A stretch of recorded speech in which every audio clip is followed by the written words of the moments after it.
This film is purely fictional. Please do not imitate it. Your like and subscribe are the motivation for me to update. Chapter 666 Spring Festival Gala. Under Nanfeng's argument, the original 3 cups of self-punishment became 30 cups of self-punishment. Of course, it was a small cup. As for the dozen large cups made by the engineering man, Nafeng did not waste them. He moved them all to the gate of the city lord's mansion and lined them up. When I transplant some beautiful flowers and plants tomorrow, I can use them as landscaping. Cup in flower pot, why? After 3 rounds of drinking, the New Year's Eve dinner was almost over. Suzerain said, I heard that there is a fireworks show in Longcheng tonight. Do you want to go and see it together? Wu Yuansheng, sure. It's a good time to walk and digest the food. Nafeng saw that everyone was a little excited, and immediately waved his hand. Then let's go. Let's go to Longcheng to see the fireworks show. The fireworks show held in Longcheng is at the junction of Nancheng and Longcheng. There is a large open space here. If you set off fireworks here, people from both cities can see it. At this time, many people had finished dinner and gathered here, waiting for the fireworks show to start. Nafeng and others came to the city wall and occupied an excellent position. Xiaonan asked, Brother, what are fireworks used for? Nafeng thought for a while and replied, For playing. Xiaonan asked again, What is the difference between fireworks and firecrackers? Xiaonan only played with firecrackers today and has not played with fireworks yet. Nafeng pondered, Firecrackers are pop, and fireworks are swoosh pop. Xiaonan. Such an abstract answer made Xiaonan speechless. Fortunately, the fireworks show started at this time, and she could see the fireworks from another world with her own eyes. Swish bang. The first firework rushed into the sky, exploded suddenly, and turned into a colorful flower. Then, there were continuous fireworks. Swish bang. Swish bang. One after another. Fireworks bloomed in the sky. Beautiful beyond words. Below, people in Nancheng and Longcheng looked up, with smiles from the heart on their faces. In this strange world, it is a blessing to celebrate the Spring Festival. Brother. Xiaonan leaned close to Nanfeng's ear and said loudly amid the explosions, Your description is very vivid. Nafeng also answered loudly, Isn't it? Whoosh bang. This Spring Festival came too suddenly, and Longcheng didn't prepare too many fireworks, so they were all set off quickly. But the onlookers did not disperse, and were still savoring the fireworks show just now. I didn't expect that Longcheng would be able to develop fireworks so quickly. It's amazing. The power of these fireworks seems pretty good. It must be painful to explode. If things continue like this, we will soon be able to use homemade guns and cannons, and our combat power will be close to that of the southern god. In fact, according to the tradition of our Longhua, homemade guns and cannons should have been developed long ago. Maybe Longcheng is already developing aircraft cannons. That's right. This is the legendary development of 1 generation. Use 1 generation. Hide 1 generation. And research 1 generation. Listening to the discussion of the crowd under the city wall, Nafeng smiled slightly. When he took Xiaonan to Longcheng to buy firecrackers today, he asked Long Wudi a similar question. Longcheng cannot make guns and cannons now. The technicians in Longcheng are still working hard to build the basic production line. They cannot make those too sophisticated equipment. And even if they make it, it can't be compared with Nanfeng's life weapon. Long Wudi estimated that a level 40 strongman can even withstand a nuclear bomb if he is prepared. It is still too difficult to change your fate by relying on technology. After all, this is a world where you can practice. Swoosh. Suddenly, a man with a majestic appearance flew out of Longcheng and landed lightly on the open space between Nancheng and Longcheng. The man was Long Wudi, with a smile on his face. He looked in the direction of Nafeng and said loudly, It is the Spring Festival Gala now. We invite Nancheng's Lord Nafeng to perform a show for us. What do you think? Nafeng was shocked when he heard this. Oh my god! What are you doing? Long Wudi? You want me to perform in front of so many people? I am so socially anxious. Okay. Okay. Come on. Lord Nan. Come on. City Lord. Come on. Come on. Come on. The crowd below shouted loudly, and even Xiao Luo, Suzerain and others followed suit. Nafeng took a deep breath, looked at Long Wudi calmly, and said loudly, If we are talking about performing, you should perform first. Right? Long Wudi was puzzled. Why do I perform first? Nafeng, Have you forgotten? We had a bet before. The loser has to perform a talent at the other side city gate. Long Woody was stunned for a moment, then remembered that this was the case. In Luyun City, Long Woody and Nan Feng made a bet. Long Woody followed Yin Mingzhi, and Nan Feng went to kill Yin Nujio, to see who could help the person he followed to become the city lord. The loser's punishment was to perform a talent at the other side city gate. Finally, Yin Nujio ascended to the position of the lord of Luyun City. Although Luyun City was controlled by Zikong Buishua and Mengshan before she even had time to sit down, Nan Feng really won. Haha. It's a bit embarrassing. I shot myself in the foot. Long Woody laughed awkwardly. Nan Feng didn't intend to let him go. He used the magic power in his body and shouted loudly, "Friends, our Lord of Longcheng seems a little shy. Let's cheer him up. I say Long Woody. You say come on. Okay. Okay. Long Woody come on. Long Woody come on." The countless people at the scene shouted in unison, and the sound resounded through the sky. Long Woody raised his lips, raised his hands, and slightly pressed them down. Okay. Okay. Since everyone is so enthusiastic, then I will sing a song. Sing? Singing is fine. I am not picky. Nan Feng, who had tricked Long Woody, showed a happy smile. In the open space, Long Woody suddenly snapped his fingers and said loudly, "Music." As his voice fell, the background music sounded in Dragon City instantly. Not only that, hundreds of chosen ones rushed out of the city and stood behind Long Woody, just like a dance team. Wait, this is not right. Nanfeng's face changed. This is obviously prepared long ago. Long Woody is here to perform. I was so cooperative to help him create momentum. Long Woody took out a microphone from somewhere, tapped it twice, and then said seriously, "A song Big Flower Sedan. Dedicated to everyone present. Dedicated to my Lin Mimi." Wow! The scene was immediately filled with cheers and applause. In the crowd, Lin Mimi, who had only come to see the fireworks, was stunned by this sudden scene. She was at a loss, not knowing what to do for a moment. When the sun came out, I climbed up the slope, and when I reached the top of the mountain, I wanted to sing. Long Woody held his head high, singing while striding towards Lin Mimi. "Let the song float to my Mimi." And she smiled when she heard my song. Long Woody stopped in front of Lin Mimi and stretched out a hand. Lin Mimi blushed and also stretched out a hand. Oh, the cheers rang out again, and the atmosphere on the scene reached a climax. The fresh flowers in spring. Mimi and I hold hands. Long Woody led Lin Mimi to the center of the open space, and the hundreds of chosen ones behind him also started dancing. I laughed in my mouth and said yo yo yo. I was so happy in my heart. Mimi didn't say anything. She just looked at me and smiled. I know she is waiting for my big sedan chair. Chapter 667. A new year ends with the sound of firecrackers. After the song Big Flower Sedan ended, the people in Nanlong and Longcheng all cheered and rejoiced. No one expected that Long Woody would suddenly confess his love today. He planned it all. He planned it all a long time ago. When he was in Luyun City, he had already planned this step today. How abominable. On the wall of Nancheng, Nan Feng was so angry that he wanted to rush down and punch Long Woody. What a terrible guy. Did you even calculate the reaction of my Nan? Good. You, Long Woody, you are really terrible.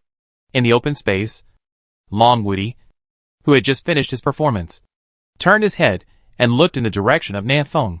He was about to speak, but suddenly his expression froze, and he looked into the distance.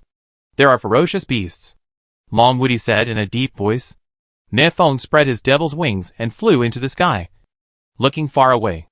At the end of his vision, there were countless ferocious beasts rushing towards Nancheng and Longcheng. "A beast tide?" Nan Feng whispered.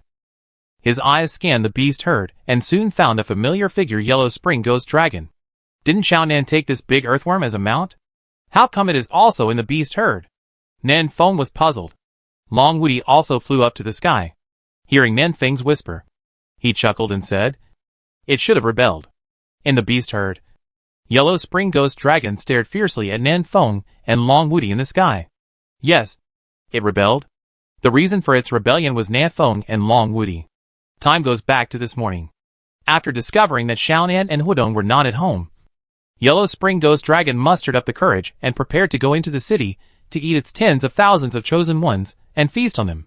But it just had this idea and hadn't done anything before Long Woody punched its head into the snow. Then, Nefong flew out of the city. The two sat on its head and chatted enthusiastically about the dragon calendar, the spring festival, the first day of the first lunar month. All the things they talked about were incomprehensible. They didn't consider at all that there was a powerful and self-respecting beast under their butts. After the two finished chatting, no one paid attention to Yellow Spring Ghost Dragon, and they just patted their butts and left. This made Yellow Spring Ghost Dragon feel endless humiliation. These two humans were really bullying the dragon. It wanted to escape from here quickly before Xiaonan came back. But before leaving the fog, it smelled a familiar smell. This smell was the smell of sky-patterned blue light ape, one of the 9 overlords with it. Yellow Spring Ghost Dragon rolled his eyes and went to find sky-patterned green light ape. When he saw sky-patterned green light ape leading hundreds of thousands of ferocious beasts into the fog, Yellow Spring Ghost Dragon immediately felt that revenge was possible. So he led them to kill towards South City. In fact, the location where sky-patterned green light ape entered the fog was closer to Catherine Vina's Dawn City, which was still hundreds of kilometers away from South City. If they attacked Dawn City directly, they could really eat a lot of the chosen ones. But sky-patterned green light ape believed the lies of Yellow Spring Ghost Dragon and went straight to Nancheng. What awaited them was doomed to be destruction. Monkey, did you see those two people in the sky? Yellow Spring Ghost Dragon spit out his snake tongue and stared at Nanfeng and Long Woody fiercely. They are the strongest here. As long as they die, the chosen ones present can eat them at will. Sky-patterned green light ape narrowed his eyes slightly and looked at the sky. 245 chosen ones. They must taste delicious. Right? Hee hee. Big dragon. How about we take care of one each? No problem. I'll deal with the one with wings. Yellow Spring Ghost Dragon nodded. The other one without wings, named Long Woody, is weaker. You deal with him. Sky-patterned blue light ape hummed, indicating his agreement. Yellow Spring Ghost Dragon laughed in his heart. After you and Long Woody are both injured, all the chosen ones here will be mine. It knows that Long Woody is very strong, but in front of an army of hundreds of thousands of ferocious beasts, no matter how strong you are, you will get hurt. Right? It only needs to wait until Long Woody is seriously injured, and then launch a sneak attack to take him down. As for Nanfeng, Yellow Spring Ghost Dragon has not had much contact with him, so he doesn't know how strong Nanfeng is.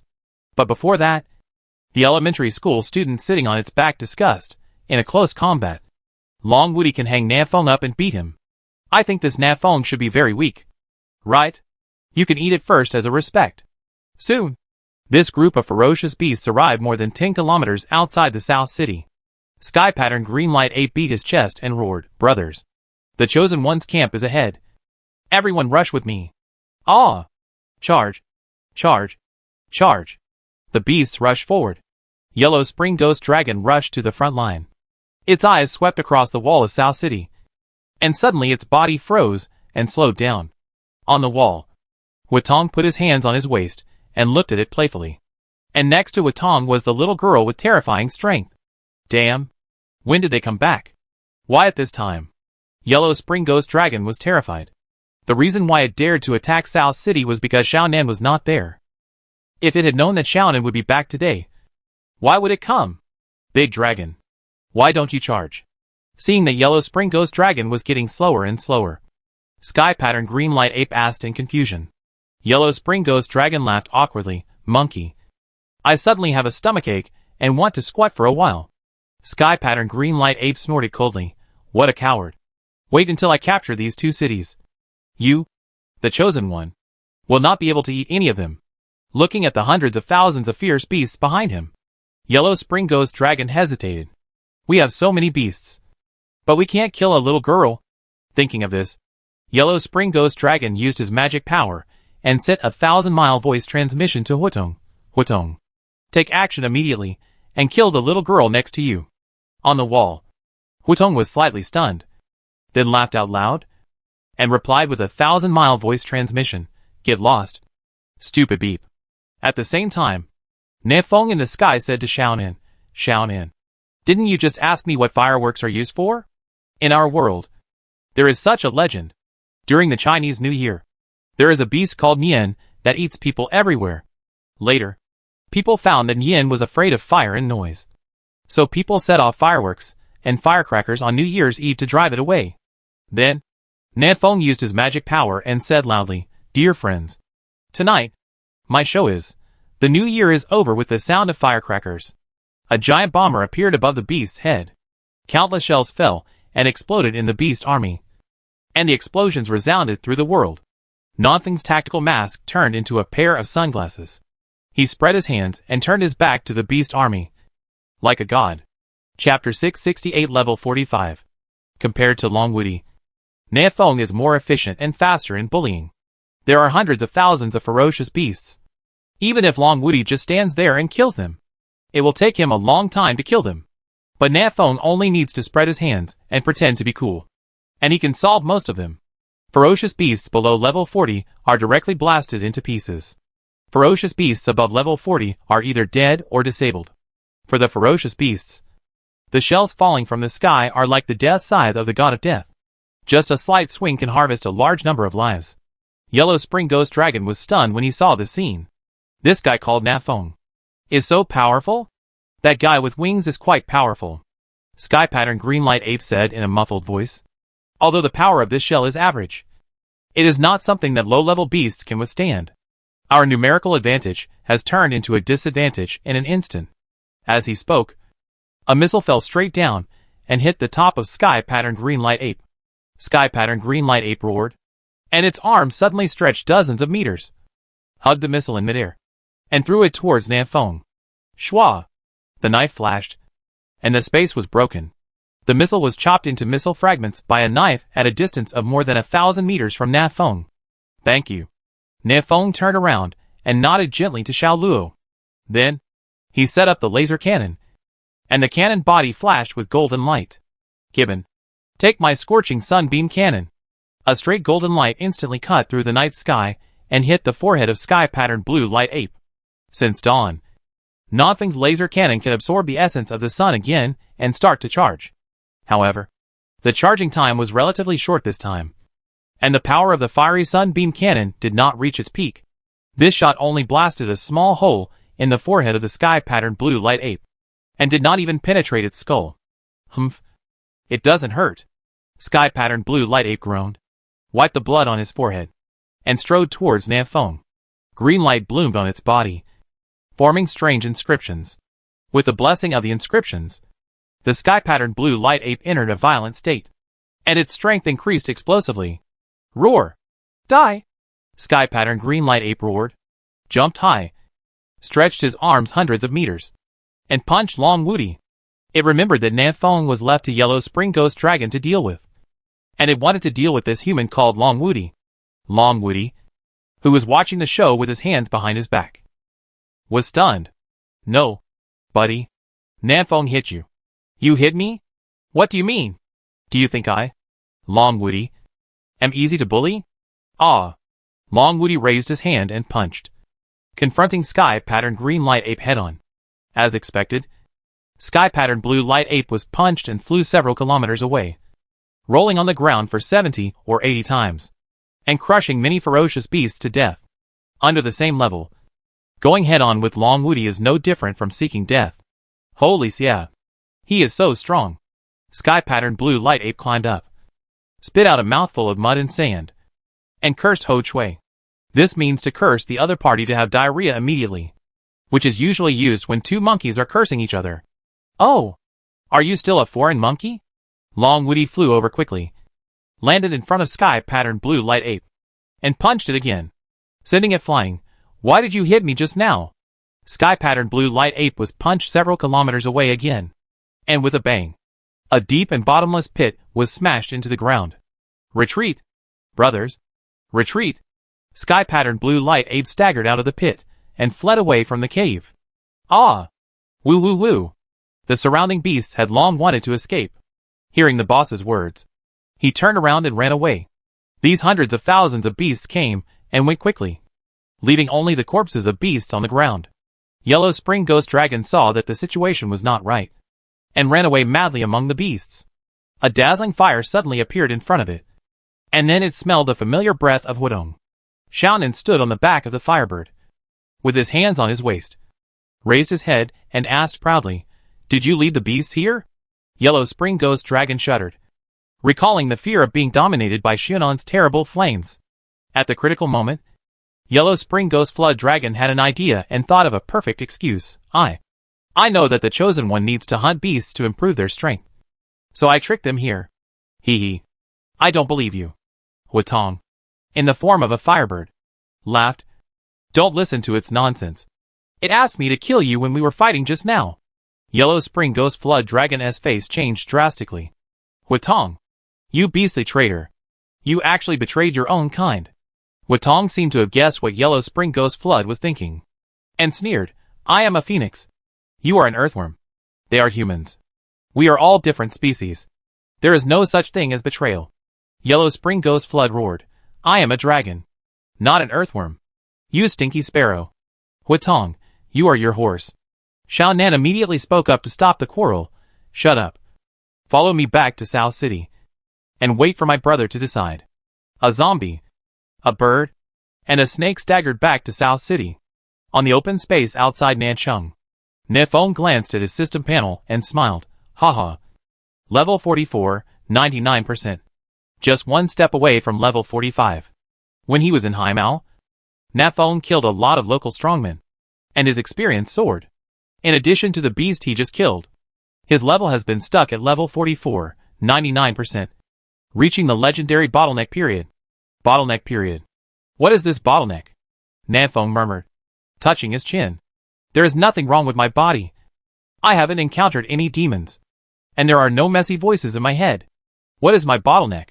While thinking, Nefeng turned his head to look at Xiao Luo beside him. Xiao Luo, how did you finally break through that bottleneck? Nefeng asked. Xiao Luo pondered for a while, and said calmly, just let your mind flow. No longer confused. No longer hesitant. Do what your heart wants.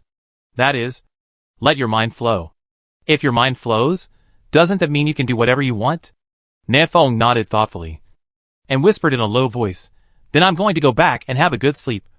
This is what I want to do most in my heart. At this moment, Nanfeng's momentum instantly climbed to the peak. He broke through level 45. Chapter 669. A Palm in the Dream. A tree grows from a tree. When Nefeng stopped worrying about how to break through to level 45, he naturally broke through. Is it that easy? Nefeng was stunned. This breakthrough to level 45 is not as difficult as Xiao Luo had shown before. Am I the legendary genius who is 1 in a million? Oh! Brother Feng has broken through? Just when Nefeng was feeling complacent, Long Woody flew over from a distance with a huge monkey head in his hand. I saw this monkey. Before it died, it told me that it was the big snake in your South City that led it here. Yellow Spring Ghost Dragon, who just came back, heard this and immediately broke out in a cold sweat. His heart sank. His eyes darted around, trying to find a way out. But he found that he had only one way to go. Nefeng, Xiao Luo, Long Woody, Xiao Nan, Hwatong. There were too many strongmen here, and he had no chance to fight or run. Please spare my life. Heroes! Yellow Spring Ghost Dragon knew that if he was not careful today, his life would be in danger. So he immediately used his huge snake head to bang on the ground. I attracted those beasts here to help you improve your strength. That's my original intention. Nefeng said coldly, don't say such nonsense. Do you think anyone here will believe you?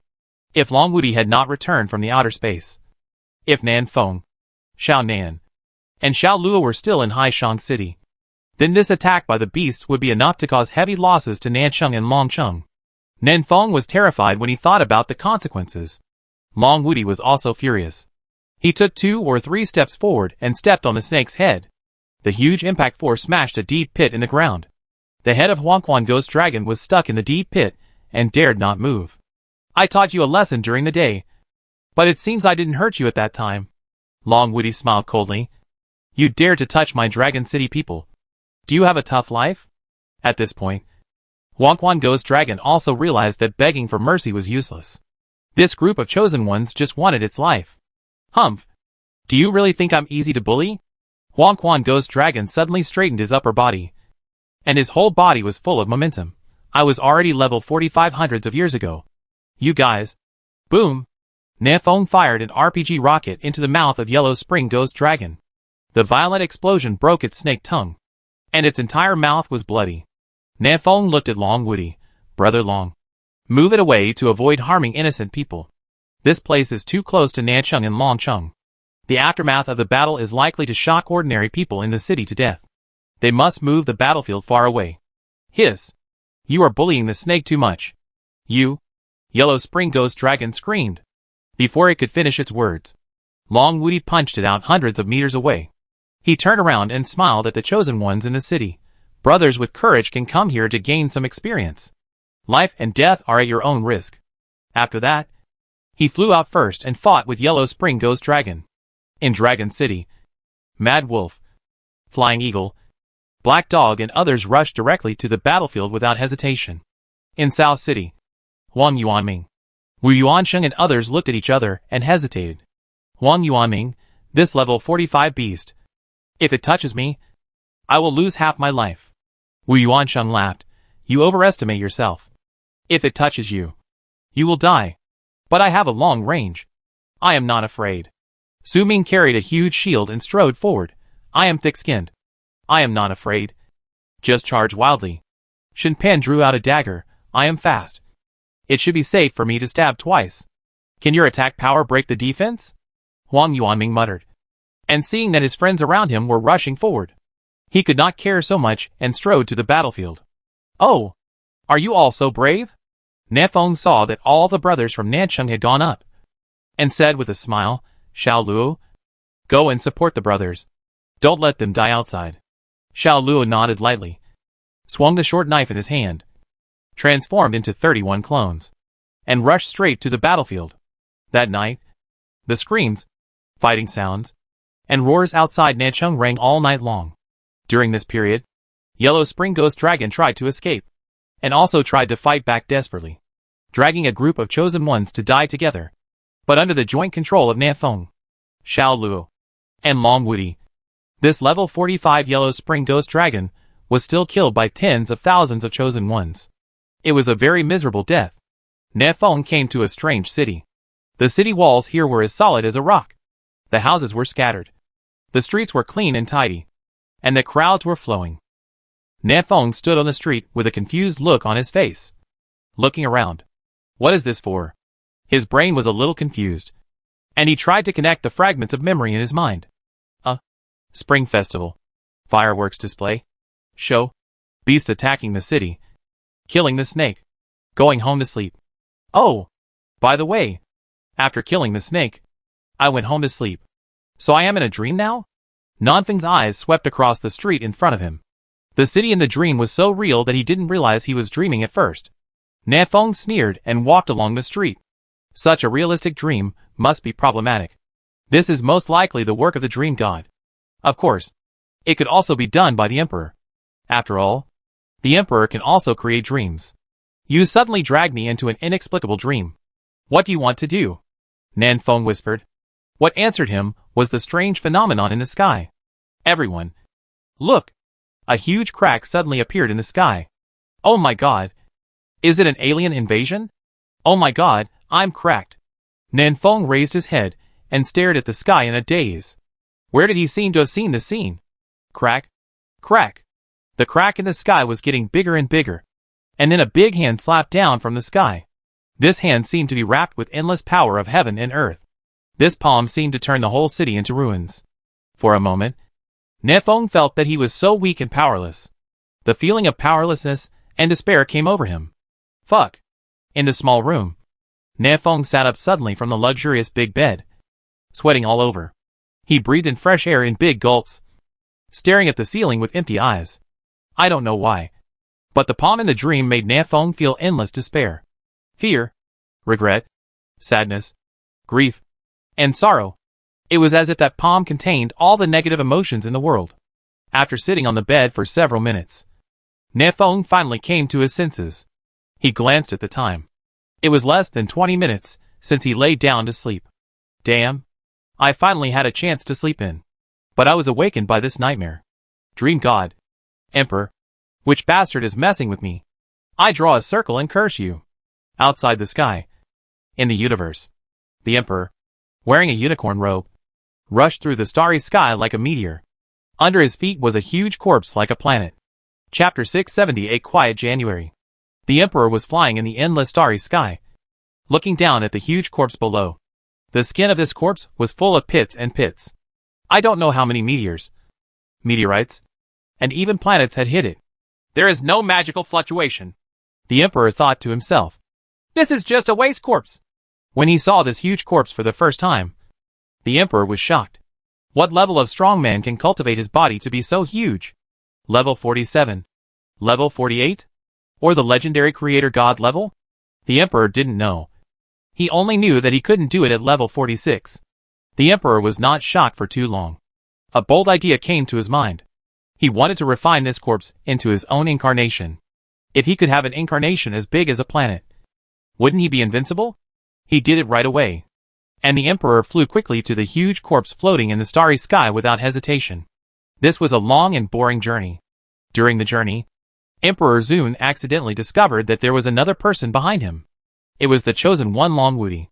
Emperor Zun slowed down, thinking that after Long Woody caught up, he would slap him to death and solve this big problem. But Long Woody flew too slowly, and the magic power in his body could not support his long-term flight. Soon, Long Woody returned to the original world, without giving Emperor Zun a chance to kill him. Emperor Zun did not turn back to kill him, as that would be a waste of time. He continued to fly towards the huge corpse. The closer he got to the huge corpse, the tighter his brows furrowed, because he didn't detect any magical fluctuations on this corpse. Without the blessing of magic, what's the difference between this corpse and stone? Forget about refining it. The Emperor can just punch twice to blast a few deep pits on this huge corpse. There is no need to refine this kind of waste corpse. Unless I can make this corpse full of magic again. But looking at this planet-sized corpse, the Emperor shook his head helplessly. Where can he find so much magic? Even if he brings all the magic from the original world, it may not be enough. In fact, after breaking through to level 46, Emperor Zun found a serious problem. That is, the magic from the original world seems to be a little insufficient. To be more precise, the concentration of magic from the original world is not enough. If the concentration of magic is not high enough, it will be difficult for Emperor Zun to absorb magic from the air, which will also make his strength stagnate. This time he flew to outer space. In addition to wanting to solve the inexplicable heavy rain, he also had another idea. That is, he wanted to see the concentration of magic outside the 9 heavens. But the result disappointed him. The concentration of magic in outer space is even lower, almost non-existent. In the primitive world, the magic content in the air is about 20%. But in outer space, the magic content is only about 0.001%.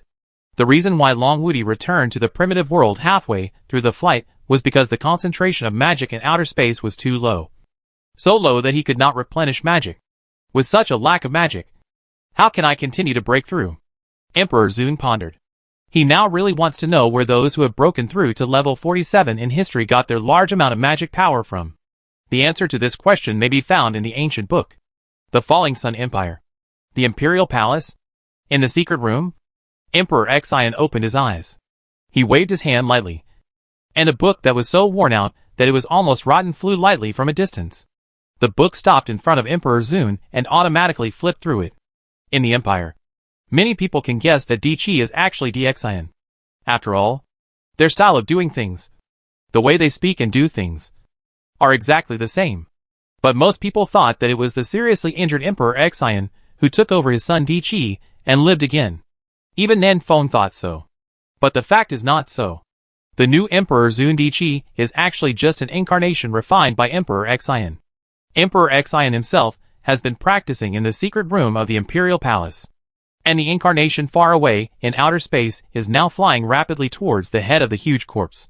He wants to find some information on this corpse to infer who this corpse is. Lunar Calendar. January 30th. Sunny. A month has passed since the lively Spring Festival Gala. In this month, the dark clouds that shrouded the primitive world have mostly dissipated.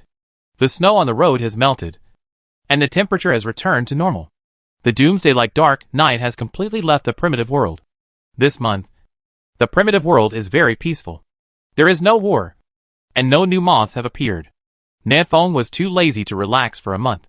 In the ancient forest, Xiao Luo casually slashed with his sword. Opposite him, Nan Feng felt his whole body stiffen, unable to move, and could only watch the sword coming at him. Finally, when the sword energy was about to touch his neck, Nan Feng regained control of his body, took a step back, and pulled a few hundred meters away from Xiao Luo. Wow! Fortunately I reacted quickly. I was almost slashed by you. Nan Feng thanked. Xiao Luo said calmly, this sword is called calming the mind. You can think of it as a control skill. The principle is that while drawing the knife, the magic power in the body is condensed into silk threads, which are entangled with the hand and make it unable to move. Generally speaking, I will use this knife in conjunction with mountain breaking or sea breaking, which is more powerful. After listening to Xiao Luo's explanation, Nan Feng waved the demon dismember in his hand while trying to use concentration. Condensing magic power into silk threads? Magic power can also be condensed into silk threads? Nan Feng muttered to himself. Isn't this too difficult? Why are your skills so complicated? Can't you just pull the trigger and throw a grenade like me? Seeing that Nan Feng couldn't learn it for a while, Xiao Luo said, okay. Today's teaching ends here. You can figure it out slowly when you have time. In this month, I will teach you the 6 swords mountain opening, sea breaking, mist breaking, dragon slashing, shaking light, and spirit calming. When you have fully mastered these 6 swords, I will teach you moment and eternity. After saying that, Xiao Luo's feet flashed with silver light, and he was teleported away from here. Nan Feng looked at the demon dismember in his hand and scratched his head. You taught me, but I didn't learn a single knife. It's really strange. Can you play with your magic so much? Why can I only pour the magic in my body into the gun? Nan Feng realized that his use of magic was far inferior to others. Not to mention Xiao Luo and Long Wudi. Even Wu Yuansheng, Su Ming and others, who were far less powerful than him, were more skilled in controlling magic than him. What went wrong? Why is my magic a little bit out of control? Chapter 671 Haishang City after the disaster. Yunri Empire. Haishang City. The war a month ago almost turned this city into ruins. I don't know how many civilians died in the war. Those who survived by chance either fled here with their families or continued to live in this ruin. Fortunately, after that war, the heavy snows stopped and the temperature was warming up. Otherwise, those who stayed behind would probably not have survived until today. Xiao Luo walked on the bumpy and dirty streets, and the black hood he wore covered half of his handsome face. Ahead, there was a fallen tree blocking the road. Slash the dragon. Xiao Luo put his fingers together to form a knife and slashed horizontally. The tree instantly broke into pieces, turning into very regular rectangular wooden strips. Then, Xiao Luo lightly jumped over the tree and continued to walk forward. A few minutes later, 2 middle-aged uncles passed by here. Mina, this road is not easy to walk on. One of the uncles said. I remember there was a big tree blocking the road ahead. Let's change the road. The starling laughed and said. 6 brother. We are going out to chop wood. And this tree is blocking our way. So let's chop it down. In this way, we can save time going out of the city and benefit others. Isn't it killing 2 birds with 1 stone?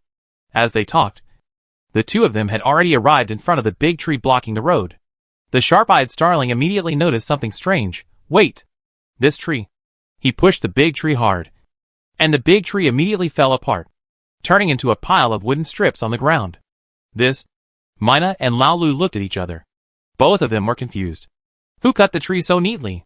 Why didn't they take it home after cutting it? Mina squatted down and carefully checked the cuts on the tree. Mina, who had been a butcher for more than 10 years, thought that his knife skills were very good, but the straight and smooth mirror-like cuts in front of him still stunned him. In the current Haishang City, the only person who can have such knife skills is probably the black-clothed hero. Right? Mina murmured. Lao Lu nodded and said with emotion, speaking of this black-clad hero, he is really a good man. In this month, he has saved countless people. And the black-clad hero's friends are also good people. They not only distribute food and supplies for free, but also help refugees build houses. Mina also responded, yes. If it weren't for them, this city would have been full of corpses. Then, the 2 looked at the wood on the ground. Lai Lu suggested, how about we move all this wood back? Anyway, the black-clad hero doesn't want it. Mina agreed, okay. Move out quickly, and it will clear the road, which is a good deed. The 2 of them did what they said. one carrying a few wooden strips, and quickly transporting them back home. No need to go out of town to chop wood today. It's a beautiful day. Mina felt the warm sunshine on his body, and was in a good mood. In the Haishang city, there is a shabby little tea house. Inside and outside the tea house, there are many refugees sitting. Their homes were destroyed a month ago. They have nowhere to go, and can only wander around. This small tea house distributes food and porridge every day. So refugees like to gather here. At least they won't starve to death. In recent days, this small tea house has also hired a new employee. This employee is very talkative and often tells stories to refugees. The stories are vivid and the plots are tortuous, which makes the refugees applaud. As a result, more and more people will gather in this small tea house after dinner, just to listen to the stories told by this new employee. Today's story is about the black-clad hero. On that day, the sky was covered with dark clouds. The world was pitch black, and you couldn't see your hand in front of you. The black-clad hero and Tao Jie fought for 300 rounds outside the city, and neither could do anything to the other. But Tao Jie didn't follow the moral principles of martial arts, and suddenly attacked. And the black-clad hero was seriously injured when he was not careful. The people who were listening to the book couldn't help but feel worried when they heard this. Although they all knew that the black-clad hero won the battle in the end, they were still worried about him. In the middle of the tea house, Huang Yuanming saw everyone looking at him expectantly, and nodded. My storytelling skills have improved a lot. Huang Yuanming took a sip of tea, moistened his throat, and then continued. The seriously injured black-clothed hero looked up at the sky and shouted, God, please open your eyes. Why do you let a beast like Tao Jie, who takes human life lightly and does all kinds of evil, live in the world? Tao Jie laughed and said, Black-clothed hero, don't you understand? The sky is dark. The world is dark. The darkness covers everything, and God can't open his eyes. Pa!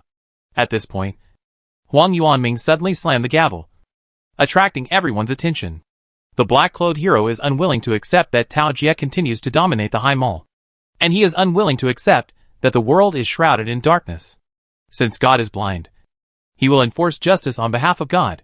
Since there is no light in the world, he will become the light.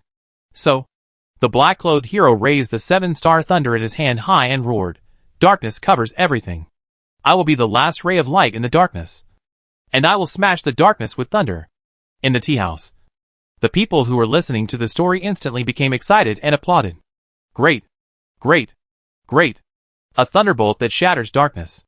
The black-clad hero is the light of this world. I've said it before. He is the hero of light. In the corner of the tea house, Xiao Luo, who was wearing a hood, twitched at the corner of his mouth. He subconsciously pulled the hood down to completely cover his face. Damn! This Huang Yuanming is too much. What the hell is he talking about? Everyone should know what happened next. The black-clothed hero cut open the gate of heaven with one sword, beheaded Tao Jie, dispelled the darkness, and brought light back to the world. Later, someone asked the black-clothed hero how he cut through the darkness and brought light. The black-clothed hero calmly replied, I said, let there be light. And then, there was light in the world. Hearing this, Xiao Luo, as the person involved, really couldn't stand it, and hurriedly got up and left the tea house. It was too much. It was really too much. He quickly came to the backyard of the tea house, opened the system panel, and sent a message to Su Zuran. Xiao Luo, please help. Call Huang Yuanming back. Don't let him stay in Haishang City. Su Zuran, what's wrong? I sent him to Haishang City on purpose. He has been sticking to Wutong and Nancheng, and Wutong wanted to burn him several times. Xiao Luo, if he continues to stay in Haishang City, I'm afraid I will chop him. Chapter 672. The fog will dissipate. Where to go? That night, Huang Yuanming walked into the city lord's mansion in South City, with a dissatisfied look on his face. Su Zuran was still writing in the office. He heard footsteps and subconsciously looked up. Back? Huang Yuanming sat down on the city lord's special recliner and asked, Old Su, what do you mean? I just got a foothold in Haishangqing. Why did you call me back? Su Zuran put down the pen in his hand and slowly said, Who told you to keep talking nonsense in Haishangqing? Xiao Luo couldn't help but want to chop you. I'm talking nonsense? Huang Yuanming pointed at his nose, looking incredulous. When did I talk nonsense? Su Zuran, you haven't talked nonsense yet? I feel embarrassed to hear that about shattering darkness with thunder. By the way, you weren't there in that battle. Do you really dare to make up stories? No. I'm making it up?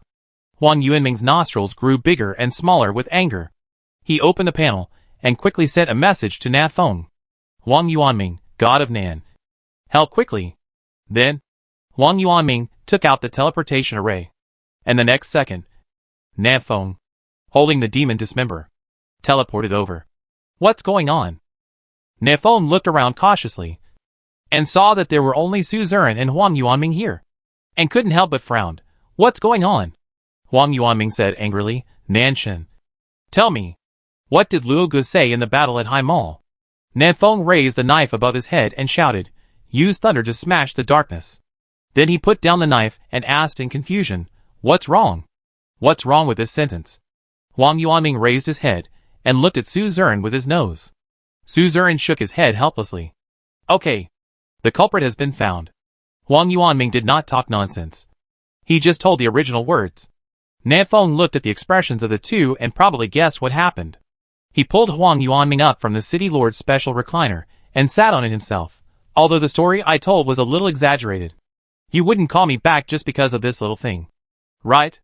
As for... Of course not. Huang Yuanming held up 5 fingers and said excitedly. Do you know how many fans I have in Heishengqing? More than 50,000. Just because I told the story you told me. I was kicked out of Heishengqing by Luo Gu. I was so angry. Na Feng comforted, it's okay. You can still tell stories in Nancheng. No. He can't stay in Nancheng. Su Ziren suddenly said. I was afraid that Huitong would burn him if I didn't pay attention that day. Huang Yuanming was puzzled. Why did Huitong burn me? We have such a good relationship. You really don't know what's going on. Su Ziren looked at Huang Yuanming speechlessly. Na Feng continued to comfort him. It's okay. If you can't tell stories in Nancheng, you can still go to Longcheng. I'm going to Longcheng. Let's go together. A few days ago, Long Wudi sent a message to Na Feng, asking him to go to Longcheng to find him when he was free. But Na Feng has been busy during this period because he is concentrating on learning Zhao's 8 swords. Although he has not learned a single sword yet. Just happened to be back today. He simply took this opportunity to go to Longcheng to meet Long Wudi and see what he was up to. Longcheng, City Lord's Mansion. Na Feng brought the somewhat unhappy Huang Yuanming to the large playground in the backyard of the City Lord's Mansion. Although it was already night, there were still many chosen ones training in this large playground. Na Feng observed for a while and found that these chosen ones were practicing very basic moves. Punching, retracting fists, kicking, knee strikes. It looked a bit like doing radio gymnastics. Brother Feng. Brother Huang. Long time no see. Long Wudi's voice came from behind them. Huang Yuanming turned around and smiled heartily. Ha ha. General Long. It's been a long time since we last met. I miss you so much. Did you change your face so quickly? You looked unhappy 2 seconds ago. Na Feng rolled his eyes at Huang Yuanming and nodded to Long Wudi. Didn't you come to me a few days ago? I've been a little busy these days, so I'm free to come here now. It's okay. Nothing big is going on here. Long Wudi waved his hand and said nonchalantly. You have been practicing sword skills with Xiao Luo recently, right? How do you feel? Na Feng pondered. Not bad. I have mastered 7 of the 8 orifices, and I still don't know one. Long Wudi and Huang Yuanming looked at each other, not knowing what to say. By the way, Brother Huang, why are you here today? Long Wudi asked. Huang Yuanming was about to speak, but Na Feng spoke first. He has been bored recently and wants to come here to find something to do. Ah? No. Huang Yuanming wanted to explain that he didn't come here to do anything. He wanted to come to Longcheng to tell stories. But Long Wudi had already said, ha ha ha. Then Brother Huang, you came at the right time. I am preparing to form 10 special forces. And now I am still short of a team leader. Why don't you give it a try? Brother Huang? This? Huang Yuanming's brain was spinning rapidly. Special forces? Then wouldn't I become a special forces soldier? This is much more awesome than a storyteller. Besides, when you become a special forces soldier, you will definitely encounter many strange stories. And then you will have more stories to tell. With this thought, Huang Yuanming immediately stood up straight, saluted, and said in a deep voice, Report to Commander Long. Special Forces Soldier Huang Yuanming is here to report. Long Woody also returned the salute. And then waved to the Mad Wolf in the distance. Mad Wolf. Huang Yuanming is in your hands. Train well. Soon. Mad Wolf took Huang Yuanming away. Hey. No. Nan Feng looked at Huang Yuanming, who was going away, and then looked at Long Woody, and said in confusion, Brother Long, what are you doing? Snatching people in public? Long Woody patted Nan Feng on the shoulder and said with a smile, I am helping you Nancheng to train a top instructor. Okay. Come with me. I have something important to discuss with you. The two left the playground and came to Long Woody's office. Brother Feng, the fog outside is about to dissipate. Long Woody stood by the window and looked into the distance. Recently, more and more ferocious beasts have entered the fog. Many ordinary people have died tragically in the mouths of ferocious beasts. The light fog will not be able to stop those ferocious beasts. Nan Feng knew about this. However, those ordinary people eaten by the beasts were from other cities. Nancheng and Longcheng were very safe. So Nan Feng didn't take it to heart. Long Woody continued, we can improve our strength by hunting beasts. And we can also improve our strength by eating the chosen ones. Once the fog is completely dissipated, the beasts will definitely attack the city. And it will definitely be bigger and more dangerous than the last beast tide. I asked Wudong. And she said that among the 9 overlords of the ancient forest, the strength of the first overlord is far beyond level 45. If the first overlord attacks the city, we may not be able to protect the ordinary people in Longcheng and Nancheng. Nan Feng nodded. Nan Feng, Xiao Luo, and Long Woody may be able to fight the first overlord together. But they don't have the energy to protect those ordinary people. What are you going to do? Nan Feng asked. Long Woody said slowly, leave here. Take everyone. Leave the ancient forest. And go to the Falling Sun Empire. Chapter 673 The Beast that has lived for 120,000 years. Take everyone to escape from the ancient forest. Hearing this plan, Nan Feng felt a headache. From here to Black Crow City, Nan Feng only needs about half a day to fly there. But those chosen ones of level 30 or more may need to fly for 4 or 5 days. Or even longer. As for those ordinary people, if they want to walk to Black Crow City, Nan Feng estimates that it will take at least half a year. Half a year. How many dangers will they encounter in such a long time? Attacks from ferocious beasts, injuries from long journeys, and countless food needs. After this trip, can only 1 in 10 people reach Black Crow City alive? Brother Long, I think your idea is a bit risky, Nan Feng said. The journey is too long, and 90% of them died of illness, starvation, or were bitten by ferocious beasts. Long Woody nodded and said, it's really risky. So I have a plan B. What plan B? You go find a way to deal with the first overlord. Ah? Me? Nan Feng pointed at his nose. Of course it's you. And it can only be you. Long Woody slowly said. You are the only one who can invite Tang Chungyut of the Tang family. And your little sister Xiaonan. Her strength should not be weaker than the first overlord. Right? Only you can complete this task. Xiaonan. Nan Feng murmured. This little girl, apart from eating, sleeping and drinking milk tea, takes a group of elementary school students to bully the ferocious beasts that enter the country. She has perfectly integrated into that age group. Sometimes, Nan Feng would subconsciously think that she was just a child, and forget that she was actually a super master. Nan Feng responded, okay. Then I will go back and discuss with Xiaonan to see if we can solve the first overlord. The two chatted for a while about the current situation. Long Woody's idea was that even if they solved the first overlord, they could not stay in the ancient forest for long. Because in terms of geographical location, this place is still too restricted to development. There was no land, no people, and even food was in short supply. In the end, they still had to move away from here and find a place to stay in the outside world. But that was all later. The most urgent thing was to deal with the first overlord of the ancient forest. 2 hours later, Nan Feng returned to Nancheng alone. Huang Yuanming, that kid, had been left in Longcheng for special training. I don't know what he would become in the end. The radio gymnastics performed by those chosen ones in Longcheng seemed quite powerful. I'll ask Long Woody to teach me someday. Nan Feng walked in the night market of Nancheng, talking to himself. He was eager to learn various fighting skills now, because he found that he relied too much on his lifelong magic weapon, which was not a good thing. First learn Xiao Luo's swordsmanship, then learn Long Woody's physical skills. I can also find Catherine and learn her swordsmanship. If there is a chance. I can also find Xuanqing to learn his ghost-controlling skills and summon 2 female ghosts to play. While thinking wildly, Nanfeng came to a 24-hour barbecue restaurant. Before entering the store, Nanfeng heard Xiaonan's loud voice, "Boss! This table, that table, and that table. Each of them. Bring 100 skewers of roasted yellow beef." Then, the primary school students in the barbecue restaurant cheered in unison, "Thank you, big sister." Nanfeng pushed open the door and looked inside. Wow! A primary school student gathering. It was late at night, and there were still 3 tables of primary school students in the barbecue restaurant, drinking milk tea and eating skewers. Xiaonan put her right hand on her waist and her left foot on the chair, looking like a bad girl or a gangster sister. "Who did you learn this from?" Nanfeng frowned as he walked into the barbecue restaurant, slammed the table hard, and shouted, "Clear up! Clear up! You little brats! Go home and sleep." The 3 tables of elementary school students looked at Nanfeng, then at Xiaonan.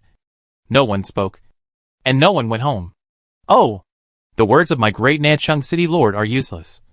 "Right," Nanfeng sneered, after 10 seconds. "If any of you are still here, I will tell your parents to send you to school." After the Spring Festival, the young nanny Su Yihan opened a school in the South City. It mainly teaches the children of Blue Star to learn some primitive world languages, culture, customs, and so on. In short, it is very boring. Few children want to go to school. They are used to being wild. Nanfeng threatened these little guys with going to school, and the effect was outstanding. About half of the primary school students just touched the oil on their mouths and ran home quickly. The remaining half of the primary school students looked at Xiaonan, very hesitant, not knowing whether to leave or stay. "Okay, it's late. Let's go home." Xiaonan didn't make things difficult for her little followers and said, "Got it, big sister." The remaining elementary school students responded in unison and then went home. After all the elementary school students left, Xiaonan turned to look at Huatong. "Did you remember those who ran away at the beginning?" Huatong nodded. "I remembered." Xiaonan snorted. "I won't play with them anymore." Huatong smiled and said, "You are smart." Nanfeng raised his eyebrows. "Good man. Who did you learn this from? You are so young and you are already forming cliques and collecting confidants? My position as the mayor of Nancheng feels a little unstable." "Brother, weren't you practicing swordsmanship in the ancient forest? Why did you come back suddenly?" Xiaonan asked. "If I don't come back, you will almost become a gangster." Nanfeng walked out of the barbecue restaurant and turned back. "Let's go. I have something important to tell you. Huatong should come with you." "Okay." Xiaonan jumped out of the barbecue restaurant and did not forget to order, "Huatong, remember to pay." "Okay. You know to pay.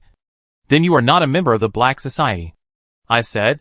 How could such a well-behaved child like Xiaonan become a member of the Black Society? Behind him, Huatong's voice came into Nanfeng's ears. "Boss, these tables are all charged to Nanfeng's account." "Yes, that is the city lord Nanfeng." Nanfeng's eyes darkened. Inside the city lord's mansion, Nanfeng looked at Huatong with a bad face. "Who told you to charge my bill for barbecue?" "Su Zurin." Huatong pushed the bangs in front of her eyes behind her ears. "Charming and attractive." He said that Xiaonan's food, drinks, and entertainment can all be charged to your account. Otherwise, whose account can it be charged to? "I don't have money." The sentence "I don't have money" directly rebuked all the words that Nanfeng had about to say. Yes, she and Xiaonan have no money. So who else can they charge to if not my Nan? "Forget it. I'll let you off this time," Nanfeng said in a deep voice. "You can charge barbecue to my account in the future, but you are not allowed to invite so many people to eat. Do you understand?" Huatong and Xiaonan looked at each other, curled their lips, and muttered in a low voice, "Stingy. Drink cold water. Give birth to a son without thighs." "Hey, you." Nanfeng pointed at the 2 people. After a moment, he put his hand down again and did not use the national essence to attack. "Forget it. I have something else to do, so I'll let you go." Nanfeng took a deep breath and finally got to the point, telling the 2 what he had discussed with Long Wudi before. "You want to kill the first overlord?" After hearing Nanfeng's words, Huatong widened his eyes. "It's not that I underestimate you, but the strength of the first overlord is unfathomable. It is rumored that it has lived for 120,000 years. It survived the last chosen one and lived until now. How could you possibly kill it? Xiaonan took a sip of milk tea and said vaguely, nothing is impossible. As if no one has lived for hundreds of thousands of years. Just from the age point of view. The first overlord has to call me aunt when he sees me. Nafeng was delighted when he heard this. Really? Then can you kill the first overlord? Xiaonan shook his head. No. Nafeng was stunned. Ah. Why? Xiaonan looked at Nafeng calmly. Brother. I told you before that if I use too much power, he will find out. Chapter 674 The First Overlord? Suyana's Mount? Since coming to the primitive world, Xiaonan has basically maintained a level 39 state. Only when fighting will she temporarily increase her strength. In Xiaonan's words, she can't use too much power. Otherwise she will be discovered by the god of creation. Nafeng doesn't know what the relationship between the god of creation and Xiaonan is. But since Xiaonan said so, Nafeng can't force her to take action to solve the first overlord. If you can't make a move, Nafeng murmured, touching his chin. What about Tang Chongyun? Can he beat the first overlord? No. Xiaonan directly rejected this idea. Although the first overlord has fallen from level 47 at its peak to level 46. It is not something Xiao Tang can mess with. Level 46. Nafeng felt a little difficult. In the current primitive world, how many people can beat the first overlord? Xiaonan should be able to. But she didn't dare to make a full-strength move. Suya Na might be able to do it. But Xiaonan couldn't use her full strength. And she probably didn't dare to do it either. Nafeng remembered very clearly that Suya Na didn't even dare to say the 3 words God of Creation. Apart from them, perhaps only Emperor Zun could fight the first overlord. But Emperor Zun would definitely not help Nafeng solve the first overlord. He would only help the first overlord solve Nafeng. Xiaonan took a sip of milk tea and said crisply, Brother, we don't have to kill the first overlord. We can negotiate with it. Appeal to its emotions and reason. And influence it with love. Nafeng stretched out his hand and snatched the milk tea from Xiaonan. Drink less. Drinking too much will make you stupid. Use love to influence the first overlord? Is this a method that people can think of? Nafeng suspected that Xiaonan's brain had become stupid. And it might be caused by milk tea. I'm not kidding. Brother. Xiaonan took out another cup of milk tea from somewhere and said lazily, my method is really feasible. If you don't believe it, let's go find the first overlord now. Even if I can't influence it, I have the ability to bring you back. Nafeng rolled his eyes. Anyway, with Xiaonan here, his life was not in danger. Why not give it a try? What if he is really moved? Let's go. Let's give it a try. Nafeng did not hesitate, and immediately stood up and left Nancheng with Xiaonan. Hutong stood by the window, watching the 2 people leave with a cold face. Use love to move the first overlord? It's ridiculous. That's a fierce beast. And the most powerful beast in the ancient forest. Use love to move it? It's like a child playing house. If they die at the hands of the first overlord, I can eat all the chosen ones in this city with peace of mind. Well, Xiaonan said, she has the ability to bring Nafeng back. Then I have to remind the first overlord to kill these 2 people instantly, and not give them a chance to escape. Thinking of this, Hutong's body flashed red and turned into a palm-sized firebird. She flew away from Nancheng quietly without attracting anyone's attention. Nafeng looked at the faint mist in front of him and said, will this mist not teleport me to other places? Xiaonan took Nanfeng's hand and strode into the mist. No. Such a faint mist does not have enough energy to teleport us away. Walking in the mist, Nafeng quickly lost his way and could not tell east, west, south, north. Fortunately, Xiaonan seemed to know this place well and strode forward with Nafeng confidently. Xiaonan, are you sure you can influence the first overlord with love? Nafeng asked. Persuade with love? Hee hee. I was just kidding. Xiaonan chuckled. There is no such thing as persuasion or not. I am an old friend of the first overlord. I just went to say hello to it. Nafeng was stunned. No. Then just tell me. It made me quite scared. Brother. Do you remember? I told you before that Suyana's mount is still alive, and in the ancient forest. Ah? The first overlord was Suyana's mount back then? Yes. I have a good relationship with it. Fuck. You should have told me earlier that you knew this big guy. We can just ask him to kill the emperor. Wouldn't that be great? Xiaonan shook his head gently. No. The last time I saw him, I found that his lifespan was almost over. Its body is not strong enough to support it to fight the Emperor. After a pause, Xiaonan continued, in fact, even if the fog dissipates, it will not attack the Chosen One. You don't need to worry at all. So, the first overlord that Long Wuti is most worried about will not actually pose a threat to Longcheng and Nancheng. Oh! I was anxious for nothing all night. Nanfeng opened the system panel and sent a message to Long Wuti. Nanfeng, Brother Long. The first overlord has been dealt with. Please don't worry. Soon. Long Wuti sent a message back. Long Wuti, ah? So fast? After you left, I performed a set of military boxing. And you dealt with the first overlord? Nanfeng's mouth corners raised and laughed. Cool. Finally. I pretended in front of Long Wuti. Are you, Long Wuti, good at fighting? What's the use of being good at fighting? Can you beat the first overlord? We the Chosen need connections to make a living. I, Nan, have connections, strength, and handsomeness. I can handle the first overlord in a casual chat. I'm so awesome. Nanfeng closed the panel with a smile on his face, and did not reply to Long Wuti's message. He was afraid that if he said a few more words, he would reveal his flaws. So he simply didn't reply to leave a sense of mystery.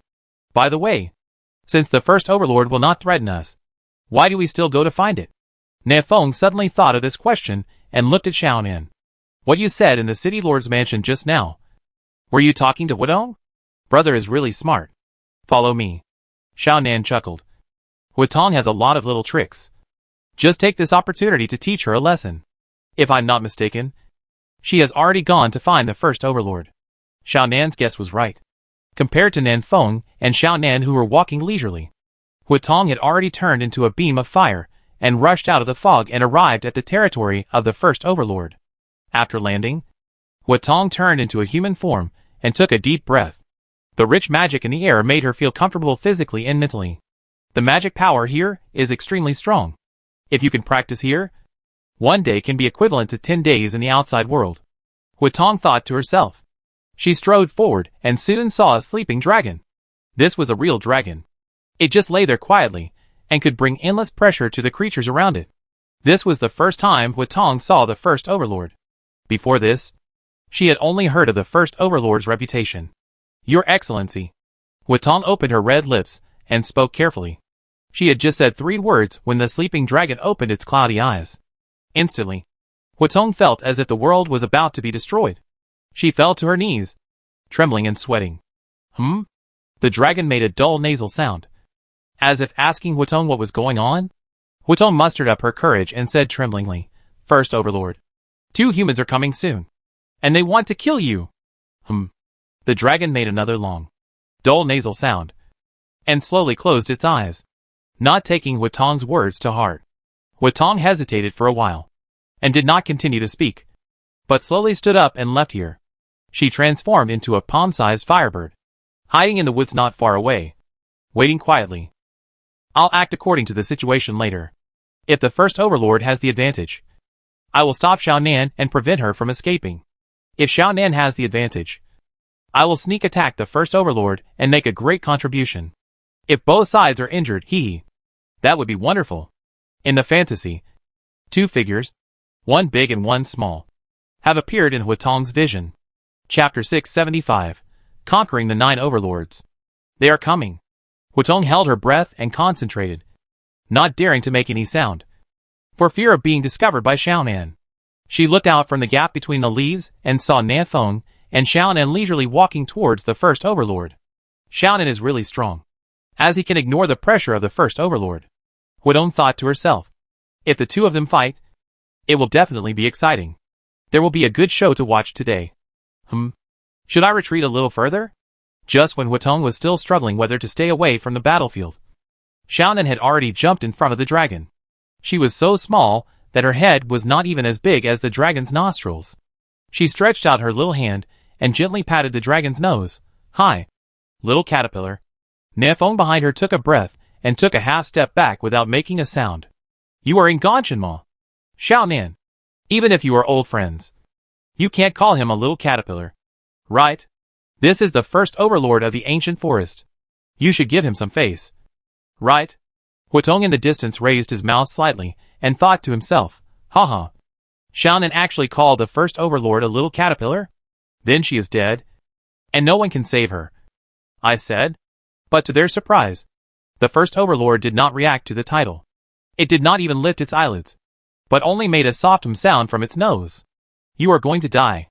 Xiaonan stroked the tip of the dragon's nose and whispered softly. An old friend who existed in memory was about to reach the end of his life, which made Xiaonan, who had lived for countless years, feel a little sad in his heart. The first overlord opened his eyes slightly, and his eyes were turbid, like a pool of mud, without any luster. It glanced at Xiaonan, then at Nanfeng, and finally looked into the dense woods in the distance, as if expecting something. Suyana didn't come, Xiaonan said softly.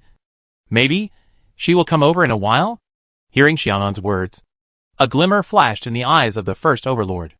At the last moment of his life, he had a little more hope. It's great. The first overlord spoke softly and uttered 2 words. Then, it glanced at Nanfeng, and a soft breeze blew towards Nanfeng, pushing him gently away. Hey, what are you doing? Nanfeng was frightened when his body suddenly lost control. Fortunately, he felt that the first overlord had no ill intentions, so he did not resist, and let the breeze carry him away. On the other side, Xiaonan sat down, leaning against the claw of the dragon, and whispered to the first overlord. They hadn't talked for 100,000 years, and they had a lot to say. No. Where are you taking me? Nanfeng was carried by a breeze, flying farther and farther away, and flying faster and faster. This made him a little panicked. But soon, a red light appeared in front of him. Nanfeng looked carefully, and it was Hutong. Hutong. It's me. Hutong. Nanfeng waved and greeted Hutong, using magic to send a message to Hutong. Hutong, who was flying in front, froze and flew a few points faster. A few minutes ago, Hutong, who was hiding in the dark, was still complacent, ready to watch the first overlord and Xiaonan fight. Who knew that the first overlord had no reaction to the word little caterpillar? At this moment, the clever Hutong knew that something was wrong. Without hesitation, she flapped her wings and fled from the first overlord's territory. Xiaonan's relationship with the first overlord must be complicated. Hutong was thinking clearly while escaping, analyzing everything that happened tonight. Xiaonan knew that I didn't really submit to her, so she deliberately designed this trap for me. Vicious. Really vicious. It's true what humans say. Women are the most vicious. Humph. How can I, a level 45 super beast, surrender to a child? Since I'm exposed, I might as well leave here. The world is so big. Is there no place for me to stay? Hutong quickly made up her mind. She would leave the ancient forest and hide in the Falling Sun Empire for a while. If the Falling Sun Empire is not safe, then she will go to the Bright Moon Empire. If that doesn't work, she will fly to the other side of the Sea of No Form. She doesn't believe that Xiaonan's hand can reach that far. While thinking about it, Hutong suddenly heard Nanfeng's voice behind her. She looked back and found that Nanfeng was riding a breeze and was catching up with her at a speed several times faster than her.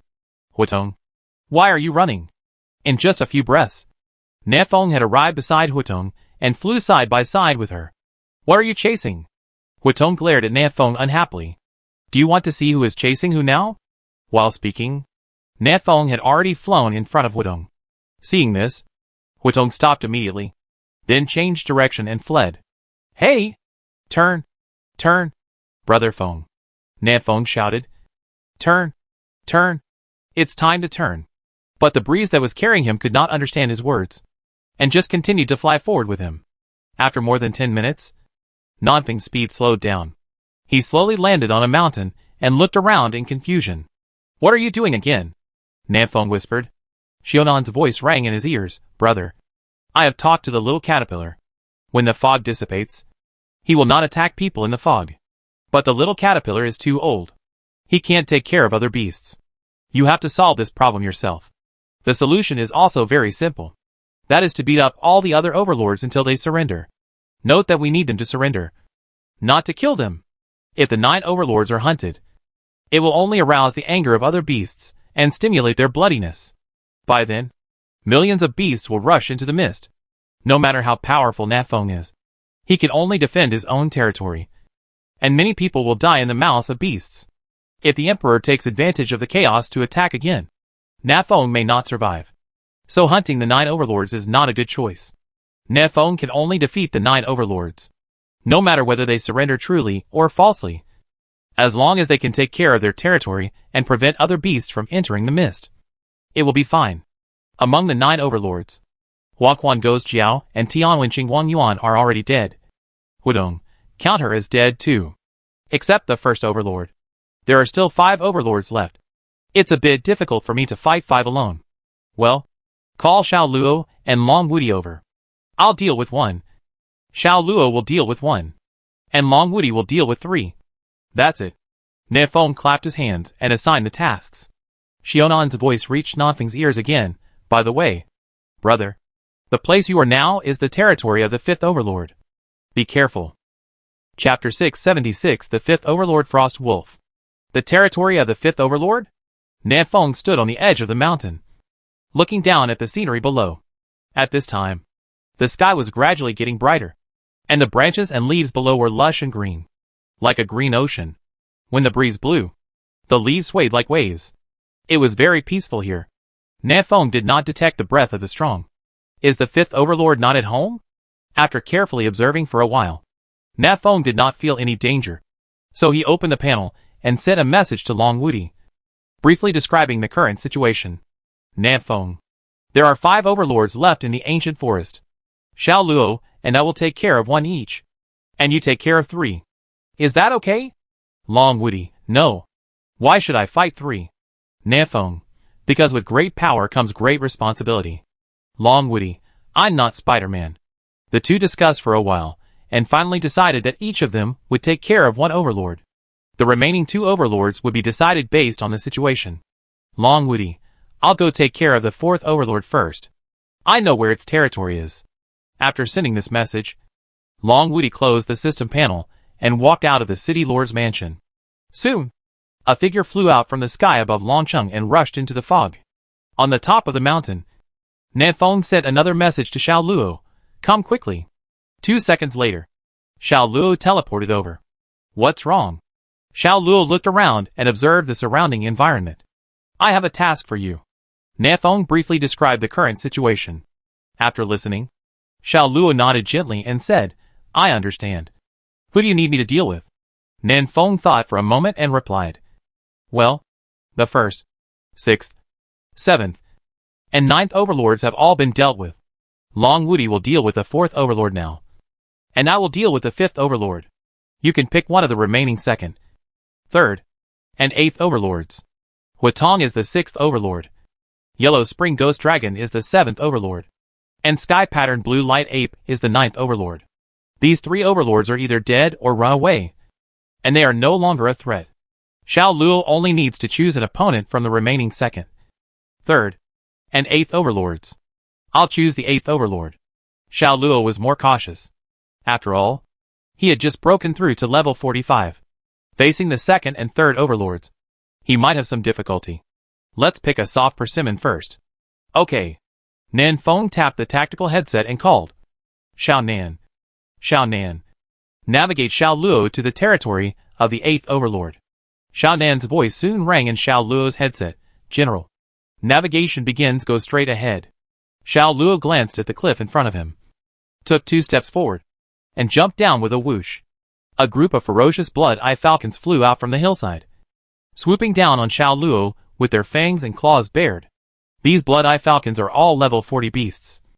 Powerful. How can they tolerate Xiao Luo flying around here? Xiao Nan, draw your sword. Draw your sword. We can kill them all. Xiao Luo drew his sword and slashed several times, easily killing all 7 or 8 blood-eye falcons. Xiao Nan, take off. Go straight in the current direction. Be careful of the crosswind area ahead. Under Xiaonan's navigation, Xiao Luo quickly disappeared from Nanfeng's sight. Okay. Xiao Luo has made arrangements here. The 8th overlord. With his strength, he should be able to handle it. Right? Nefeng said to himself. I haven't fought for a month. I should stretch my muscles. Nefeng looked at the hilltop more than 10 kilometers away, where a werewolf stood. The werewolf was wearing a black leather coat, with snow-white hair and a dagger-like weapon on his waist. His right eye was covered by an eye patch. and he looked like a pirate. At this time, the werewolf stared at Nafeng calmly. The powerful aura emanating from him made Nafeng certain that he was the king of this area. The fifth overlord, Frost Wolf. Ferocious beasts like Frost Wolf are generally at level 38 or 39. And those who can break through level 40 are considered the best in the tribe. A level 45 Frost Wolf, like the fifth overlord, is equivalent to the emperor of the demon wolf group. A peerless genius that is rare in 1,000 years. And a son of destiny born to meet the times. His strength is very strong. You have been eavesdropping on our conversation just now. So you should know the purpose of my coming here this time. Right? Nafeng used his magic power to send a message. I know. You want to defeat me. The werewolf on the opposite side was very calm. But I'm afraid you will be disappointed. You can't defeat me. But I can defeat you. Oh! Look at this arrogance. Don't let me, Nan, beat you to death later. Nafeng took out the laser cannon nonchalantly and said, in order to convince you, I will give you 10 seconds first. In 10 seconds, I will beat you up. Nafeng didn't give up these 10 seconds casually. He estimated the distance between the two sides, which was about 17 or 18 kilometers. It would take him more than 20 seconds to fly over this distance. Even if the fifth overlord on the other side was faster than him, it would take at least 10 seconds. Right? It's not a big problem to give the other side 10 seconds first. Nafeng raised one hand, and didn't care whether the fifth overlord was ready or not, and started counting down directly. Let's start. 10, 9, 8. Just after counting down to 3, the fifth overlord on the opposite side had already taken out a majestic longbow from his back. Nafeng, 7, huh? No. How can you? A fierce beast. Still use a bow and arrow? Then the dagger on your waist is used to deceive people? This is a bit too much. Whoosh! Snowflakes floated in the air, and an ice arrow emitting cold air quickly attacked. Nafeng rushed forward and jumped off the cliff, while shouting, 6! Swish! Swish! Swish! 3 more ice arrows are coming. Nafeng's eyes condensed.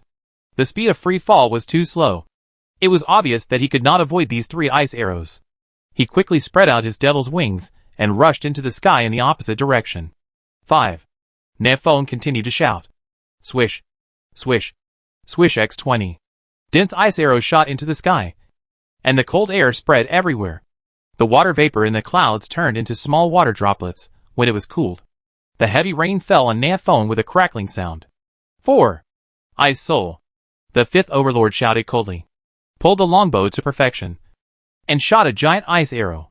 The cold air was pressing, and Nafeng's speed slowed down, but he still dodged the arrow. 3. Bang!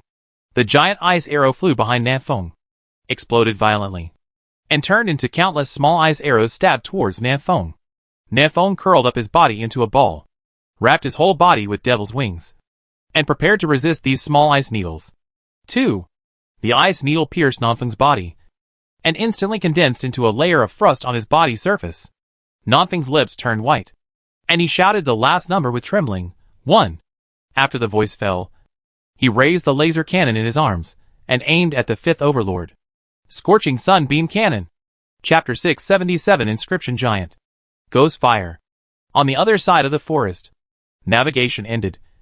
Safely arrived at the territory of the 8th Overlord. Please be careful of the mountain ahead.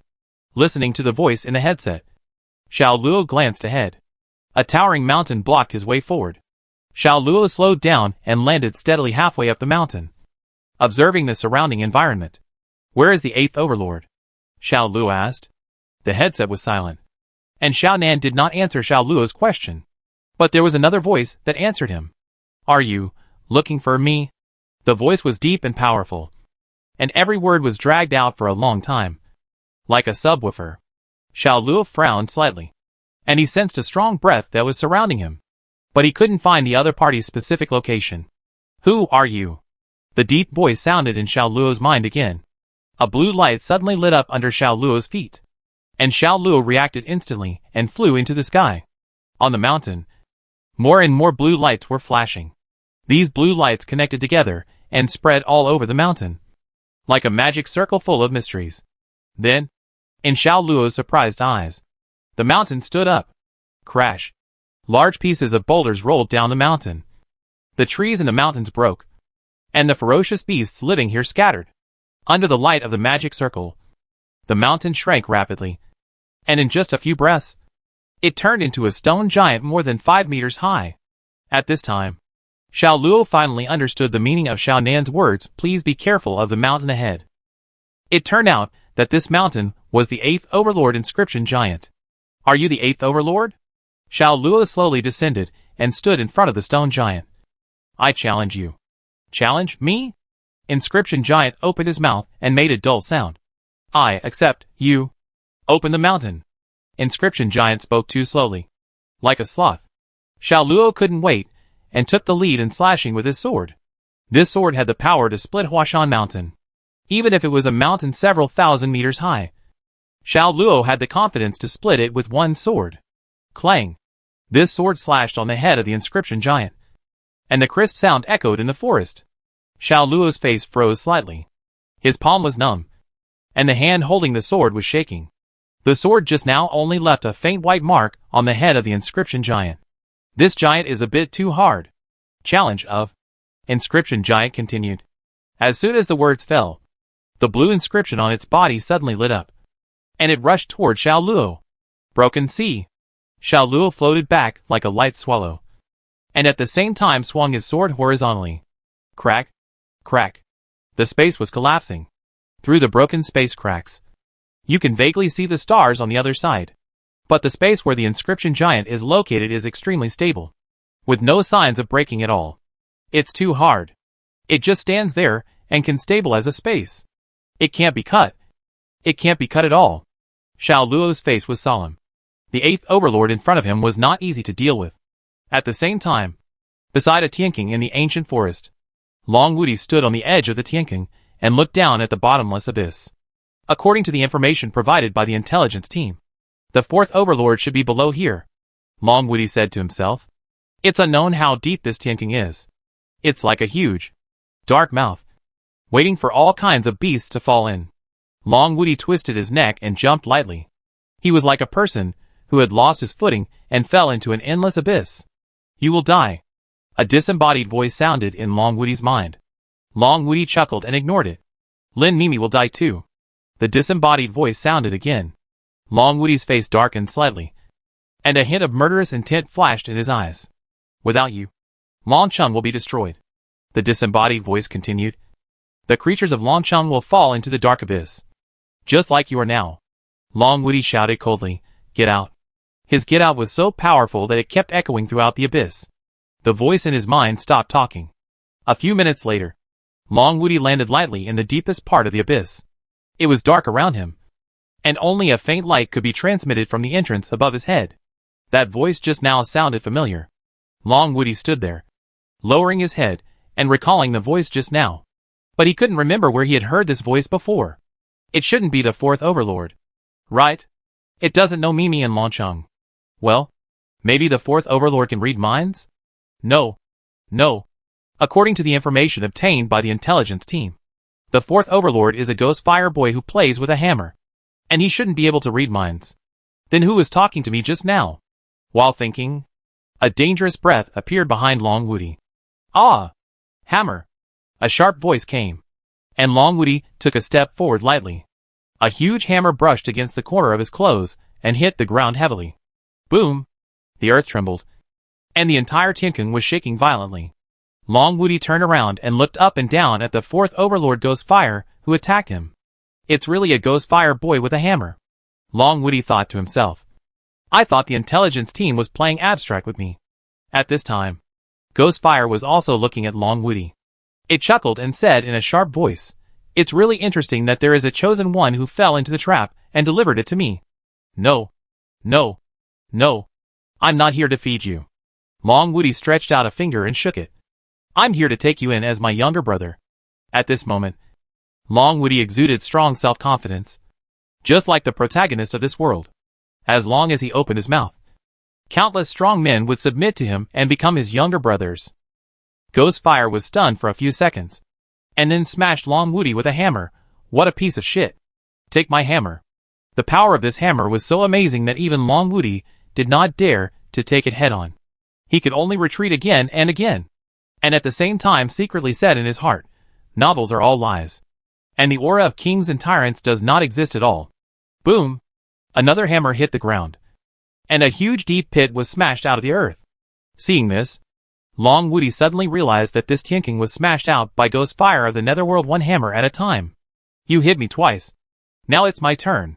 While Ghostfire hadn't taken back his hammer, Long Woody took a step forward and closed the distance with Ghostfire. One punch. This punch hit Ghostfire's abdomen directly and pierced through it. Long Woody wanted to knock down the fourth overlord with one punch and make him surrender. But Long Woody soon found something wrong, because this punch didn't hit the real thing at all. Ghostfire laughed sharply and laughed, "Stupid. You actually want to hit me with your fist? I don't have a physical body at all." Chapter 678. I'll listen to you this time. I don't have a physical body at all. Ghostfire leaned close to Long Woody's ear and laughed sharply.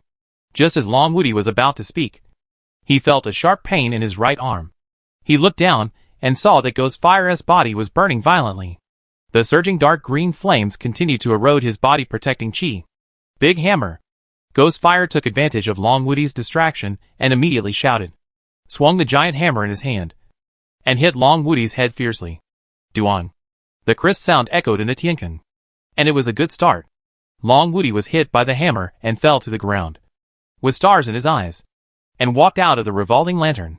What a powerful hammer. Long Woody thought so while he was dizzy. Ghostfire didn't care what Long Woody was thinking. It swung the giant hammer again and again, hitting Long Woody on the ground again and again. Big hammer. Small hammer. Big hammer. Ghostfire shouted slogans, and swung the hammer more vigorously. Boom! Boom! Boom! The earth is shaking. Soon, another deep pit appeared in the Tianking, and Long Woody was in the center of this deep pit. After swinging the hammer for more than 20 times, Ghostfire of the Netherworld took a deep breath and seemed a little tired. You want me to be your little brother? Who do you think you are? Ghostfire of the Netherworld said coldly. I'll break your head for you. Under the deep pit, Long Woody coughed twice and slowly said, Brother, your hammer hurts a little. Ghostfire heard this and said in a surprised tone, Huh? Not dead? It seems that you are quite tough, comparable to Lao Ba. As he said this, he swung the hammer again, ready to hit Long Woody with a few more blows to send him to the sky. Crash! The gravel flew, and Long Woody suddenly rushed out of the deep pit and grabbed the hammer handle. You hit me so many times. It's my turn to hit you. Right? Long Woody said with a grin. The 20 or so blows just now had disrupted his body's protected chi. Long Woody was really hurt by the beating. He was not pretending. A level 45 beast could actually break my body protection chi. Long Woody looked at the giant hammer, suspecting that there was something wrong with the hammer. Ha ha ha. You want to steal my hammer? Ghostfire saw Long Woody's move and laughed. For hundreds of years, countless beasts and humans have had this idea, but none of them succeeded. If you want to steal it, then you can try it. Long Woody was skeptical and exerted force with his right hand. He pulled the hammer over, but Ghostfire was also pulled over. It seemed as if it had merged with the hammer and could not be separated, and Ghostfire had no entity, so Long Woody could not pry its hand apart. How could he snatch the hammer? For a moment, Long Woody could not think of any good way. Big hammer! Ghostfire shouted, and wanted to give Long Woody another hammer. But Long Woody's right hand tightly grasped the hammer handle, and Ghostfire found that he could not swing the hammer at all. You? Ghostfire was a little anxious. Why are you holding my hammer? Is this your weapon? Why are you holding it? Seeing this, Long Woody chuckled. It seems that without the hammer, your strength will be greatly reduced. Nonsense. Look at my Ghostfire roar. Ghostfire opened his mouth and spit out a mouthful of oily green Ghostfire, rushing straight to Long Woody's face. Long Woody did not dodge, and only relied on the body protection true chi to block the Ghostfire. Oh! That's right. How can a level 45 beast break my defense? Long Woody raised the corner of his mouth and looked at the giant hammer. Sure enough, there is something wrong with this hammer. Ghostfire immediately retorted, Bullshit! There is nothing wrong with the hammer. Long Woody stopped talking, holding the hammer handle tightly with his right hand, thinking about how to snatch the hammer. Ghostfire tried several times to swing the hammer quietly, but Long Woody's strength was too great, and the hammer was held in his hand without moving. The man and the beast were in a stalemate. After a while, Ghostfire said, Chosen One, It is not a good idea for us to continue in a stalemate like this. Don't you want to take me as your younger brother? If you can take my hammer away, I will submit to you and be your younger brother. How about that? Long Woody shook his head slowly. Ghostfire was anxious. What do you mean by shaking your head? Do you want to take my hammer or not? Long Woody, I want to take a hammer. He loosened his right hand, stepped on the dragon-like tiger step, and pulled away from Ghostfire by about 10 meters. Come on. I was a little distracted just now, and you attacked me by surprise. Now let's fight again. Long Woody clenched his fists and spoke confidently. If you lose, you have to be my little brother. Okay? Oh, you. What's the word okay? I don't understand. Ghostfire waved the giant hammer in his hand and rushed forward. I have a hammer in my hand. You still want to beat me? Super big pendulum. You are full of swear words. When I go back, I will definitely send you to Longcheng No. 1 primary school for a lesson. Long Woody also rushed forward and wrestled with Ghostfire. Boom! There were loud noises coming from the Tiankeng. The beasts around the Tiankeng were all terrified and fled in all directions, not daring to stay here for long. The 8th Overlord's territory. A trace of blood flowed from the corner of Xiao Luo's mouth, and he stared at the inscription giant with caution. He was only slapped by the inscription giant once, and he suffered internal injuries. And the inscription giant resisted dozens of his swords, and he was not hurt at all. Weak, small, human. Inscription giant said slowly. Xiao Luo held his breath and concentrated, and voices rang in his mind. Dare to say I'm weak? I'll chop you to death. Calm down. Ordinary attacks are ineffective against it. I should find its weakness first. Lead it to the territory of other overlords and let them kill each other. That blue pattern may be its vital point. You can try to attack it. It can't be cut at all. Or forget it. Let Nafone come to deal with it. Human beings are complex creatures. Thousands of different thoughts will appear in the human mind at every moment. Xiao Luo is different from ordinary people. He materializes these thoughts and transforms them into clones. Before, when faced with different suggestions from different clones, he was very entangled and irritated. He didn't know who to listen to. But during the Battle of Haima City, he understood. Just like Nafone said, humans have to make a choice among all kinds of strange thoughts at every moment. Whether this choice is right or wrong, it doesn't matter. What matters is making the choice. Xiao Luo now dares to make this choice bravely. Blue lines? I'll listen to you. Xiao Luo's figure flashed, and he instantly appeared behind the inscription giant, and slashed one of the blue lines with a knife. Clang! This knife still failed to cause any damage to the inscription giant. No. I still can't cut it. This guy is too hard. Calm down. I'm at the same level as it. It doesn't make sense for it to be so strong that I have no chance of winning. Yes. It must have a weakness. Why not just slash it with a sharp knife? Maybe I can hit its weakness and break its indestructible body. No. No. No. I should keep attacking the same spot. Water dripping wears away the stone. Xiao Luo leaned over to avoid the punch from the inscription giant. His eyes slightly fixed. Keep attacking the same spot. Water dripping wears away the stone. Okay. I'll listen to you this time. Chapter 679 The 8th Overlord. Solved. Ding! Ding! Ding! The crisp sound echoed in the forest and lasted for 3 hours. During these 3 hours, Xiao Luo's every cut was at the same position on the back of the inscription giant. The inscription giant has unparalleled defense, but its speed is far inferior to Xiao Luo's. Only the occasional burst acceleration skill will pose some threat to Xiao Luo. However, Xiao Luo, who is focused, can always avoid these threats and go around the back of the inscription giant to give it a cut. This same plot lasted for 3 hours. Xiao Luo chopped a full 108,000 times. Crack! Finally, Xiao Luo heard a slight cracking sound, which was so pleasant. He moved his eyes to the back of the inscription giant, where there was a blue pattern, and he chopped a tiny gap. But it was such a tiny gap, not even as big as a mosquito leg, that broke the indestructible body of the inscription giant. Ah! The inscription giant groaned dully, with a series of creaking sounds. The inscription giant suddenly grew from more than 5 meters to 10 meters. Human. Human. You? Inscription giant spoke slowly. Xiao Luo saw the changes in inscription giant and raised his eyebrows slightly. It's getting bigger. Instant. Xiao Luo chopped again. still slashing on the previous blue pattern. This time, the gap on the pattern was enlarged by 2 or 3 millimeters. Crackling. The size of Inscription Giant suddenly grew again. Sure enough, it is these blue lines that make you indestructible. Xiao Luo murmured in a low voice. This is your weakness. You, actually. Inscription Giant continued what he said just now. Xiao Luo drew his sword again, and slashed at the blue lines. Now that he had found the vital point of Inscription Giant, there was nothing to say. Just cut it, and it was over. The sword flashed, and Xiao Luo cut off one blue line after another. The body of Inscription Giant became bigger and bigger, and soon it soared to 100 meters, 500 meters, 1,000 meters. As its body grows, its defense will decrease. Xiao Luo chopped more and more easily, and more excited. Found. Inscription Giant's voice came into Xiao Luo's ears. My weakness. I thought you were going to say something. Xiao Luo was speechless. I already knew this. Huh? A gust of wind hit Xiao Luo. The sky suddenly darkened. Xiao Luo was startled, and a sense of crisis arose in his heart.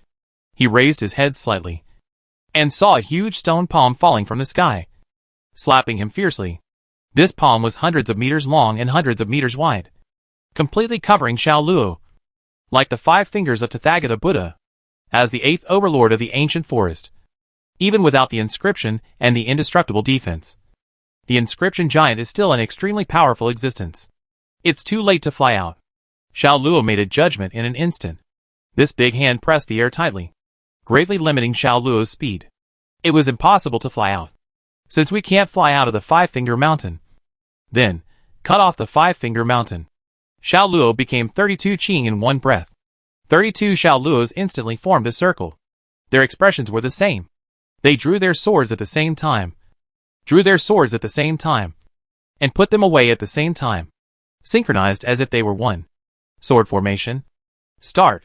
In the forest, the sword light was flashing, and the gravel was falling. The ground was pitted by stones of various sizes, and the rumbling sound was heard from a long distance. Faintly, in this noise, you can still hear the dull voice of Inscription Giant. I lost. After a long time, 32 Xiao Luos simultaneously placed the 7-star thunder on the neck of the Inscription Giant. One of the Xiao Luos calmly asked, Are you convinced? A slightly irritable Xiao Luo next to him shouted, If you are not convinced, I will chop you down until you are convinced. You can consider carving it into a stone sculpture. Another Xiao Luo added. There was another Xiao Luo whose eyes were hidden under the hood, and he kept laughing strangely. I don't know what bad idea he was up to. Human. Inscription Giant spoke slowly. 32 Xiao Luo held their breath and listened carefully to what Inscription Giant said. You are very strong. Inscription Giant continued. The irritable Xiao Luo quickly said, Don't tell me what I am like. Just tell me if you are convinced or not. If not, I will continue to chop you. I cough. Inscription Giant said, coughed twice, and spit out 2 tons of gravel from his mouth, which fell to the ground. 32 Xiao Luos took a deep breath. Anxiously, I give up. Finally, Inscription Giant finished this sentence. 32 Xiao Luos breathed a sigh of relief at the same time. The 8th overlord Inscription Giant. Solved. Swish. All the clones returned to the main body. Xiao Luo opened the panel and sent a message to Nan Feng. Xiao Luo, I've done it. What about you?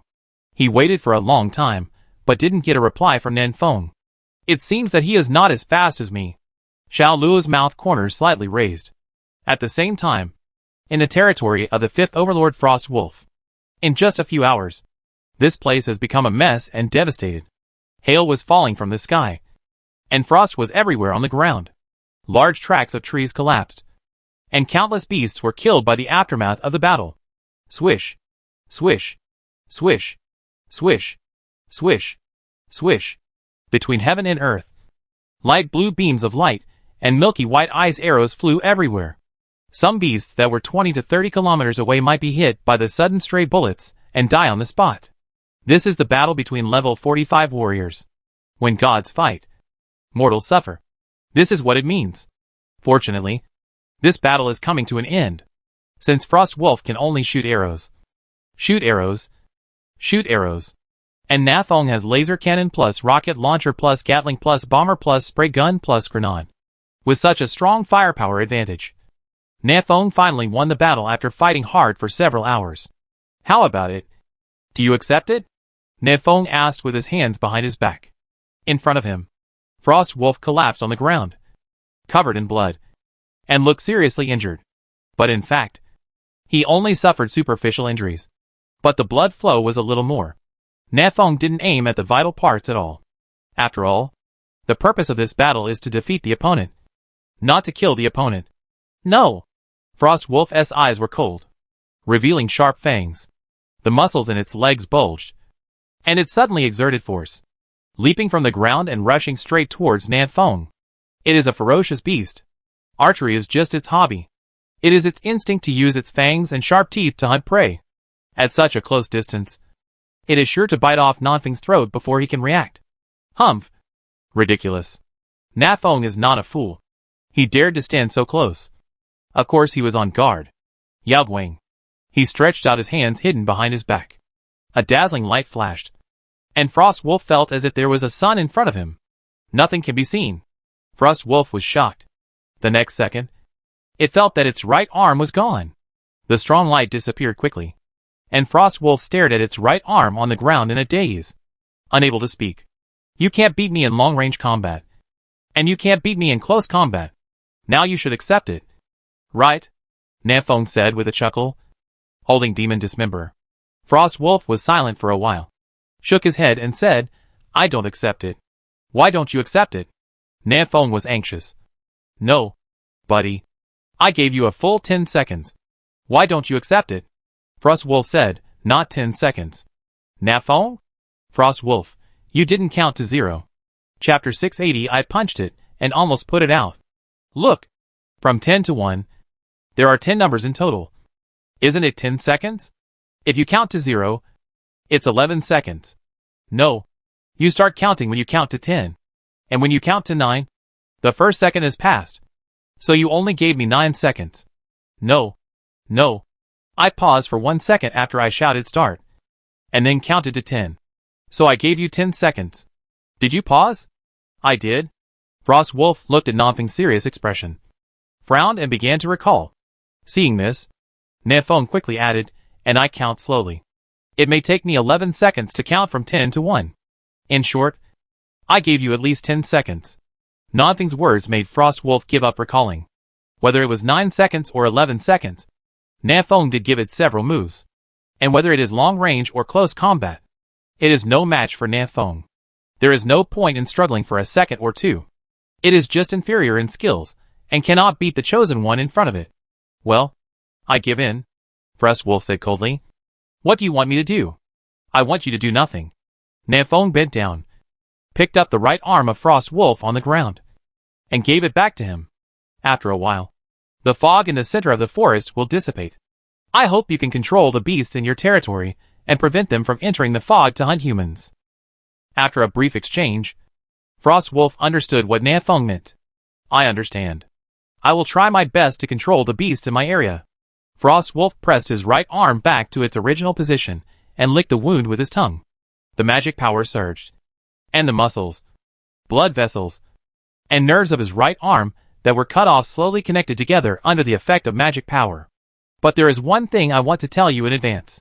In this forest, there are not only 9 overlords of level 45 beasts. Those beasts of the same level as me may not necessarily listen to me, Frost Wolf said. Na Fong nodded. It's okay. If they want to die in the mist, I will help them. You just need to control the beasts you can control. Okay. Frost Wolf said no more, sat cross-legged on the ground and began to heal. Na Fong breathed a sigh of relief. Finally, this guy was dealt with. I don't know what's going on with Xiao Luo and Long Woody. Na Fong opened the panel and saw the message from Xiao Luo at a glance. I've done it. What about you? His. Xiao Luo solved the 8th overlord so quickly. You have some strength. Na Fong thought for a moment and replied with a message. I also solved it. In order to convince the 5th overlord, I let it fight for 2 hours before fighting back. So it took some time. A few seconds later, Xiao Luo replied, awesome. Hee hee. Hey. It's okay to praise me for being awesome. But what do you mean by he? Don't believe me. Nan? Xiao Luo sent another message. Are you still in the same position? I'll be there soon. Nefeng glanced at the frost wolf, who was sitting on the ground healing his wounds. If the two of them confronted each other on the spot, my boasting would be exposed on the spot. Nefeng quickly edited a message. No need to come over. We will go directly to Long Woody. Then, Nefeng sent a message to Long Woody. Brother Long, have you finished it over there? Send me the coordinates, and we will go over to help you. Long Woody should not have solved the fourth overlord yet. Otherwise he would have sent me a message. Nefeng thought of this. The corners of his mouth slightly raised. And he smiled. I didn't expect that Long Woody would be the slowest one. Ha ha ha. It seems that the title of Blue Star's strongest chosen one will soon be replaced. Beep beep. Long Woody replied. I finished it 2 hours ago. I'm looking for the third overlord all over the world now. No. You finished it 2 hours ago? Then this fourth overlord is really a loser. Nefeng despised the fourth overlord in his heart, and then told Long Woody to stand still. He and Xiao Luo went to meet him immediately. In the dense forest, Nefeng and Xiao Luo flew rapidly in the air. At the last moment, I held the demon dismemberer and used the fifth knife of Zhao's 8 knives. Yugwing. The frost demon wolf was stunned by my handsome knife and stood there for 2.5 seconds. Then I cut off its right arm with one knife. Listening to Nanfeng's story, Xiao Luo raised his eyebrows slightly. Have you learned Yoguang? Nefeng gave a thumbs up. Of course. The fifth sword of the Xiao family's 8 swords. Yoguang refers to the use of magic to release strong light when the sword is out. Using the strong light to cover the sword light, confuse the enemy's sight, and give the enemy a fatal blow. This sword seems ordinary, but in fact it contains a devilish detail. That is, the sword light hidden in the strong light is actually fake. When the enemy's eyes are attracted by the fake sword light, the dim real sword will cut off his neck. Nefeng naturally can't do such a complicated sword, because he can't use magic so skillfully. But Nefeng has his own way. Isn't it just strong light? The light from my flash bomb is much stronger than the light condensed by magic, and there is no need to cover up the fake sword light. The enemy's eyes have been blinded by the flash. Just rush up and chop him and it's done.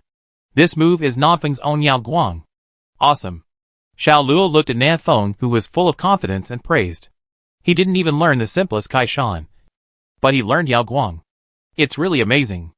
Long Woody is over there. In the sky, the sharp-eyed Nefeng saw Long Woody standing on the treetop more than 10 kilometers away. The two flew over quickly and joined Long Woody.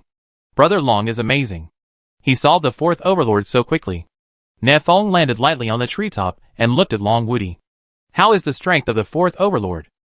Long Woody, it's not bad, but it has no entity and is covered in fire, so it's a little troublesome to solve. No entity. All on fire? Nefeng asked in confusion. Then how did you win? Long Woody raised his fist and chuckled. I punched it, and the wind from it almost put it out. In the ancient forest, in the Tiankeng, the ghost fire, which was only the size of a small flame, looked at the hammer on the ground with a wrong look on its face. Chapter 681. Don't rely too much on your own magic weapon. Of the 9 overlords in the ancient forest, only the second and third overlords are left, and they have not been dealt with yet. I heard that the second and third overlords don't have fixed territories, so it's a bit troublesome to find them, Long Woody said. After dealing with the fourth overlord, Long Woody spent 2 hours searching the forest for the second and third overlords, but he didn't find any traces. This is easy. Leave it to me. Nefeng tapped the tactical headset and said, Xiaonan, tell me the location of the second and third overlords. Xiaonan was silent for a long time before replying. I just asked. The third overlord is near you. As for the second overlord, the little caterpillar didn't sense its location. It's probably not in the forest. Is the third overlord nearby? Nefeng picked up the laser cannon and carefully observed the surrounding environment. Xiao Luo and Long Woody also had tactical headsets. They heard what Xiaonan said and became alert. Over there. Nefeng suddenly spoke. The other two followed his gaze and looked toward the horizon. They saw a colorful unicorn stepping on auspicious clouds, running wildly in the air, running towards the 3 people. Looking at this posture, it seems to be coming with bad intentions. Long Woody chuckled. If the 3 of us go together, even if we beat it, I'm afraid it won't accept it. Why don't you take a rest here? And I'll go meet it first? Xiao Luo nodded. I can do anything. Nanfeng nodded repeatedly. Okay. Okay. Then I'll leave it to you. On the treetop, Long Woody tapped the leaves with his toes and floated into the air, heading towards the third overlord. Opposite him, Colorful Unicorn slowed down and slowly stopped in front of Long Woody. I already know your purpose. Colorful Unicorn did not take action, but spoke in human language, saying, no need to fight. I will not enter the fog, nor will I attack you, the chosen ones. After that, it kicked its 4 legs, turned into a rainbow, and left here. No. You're leaving now? Nanfeng was a little confused. We haven't said a word yet. And you're leaving? That's a bit disrespectful. Buddy.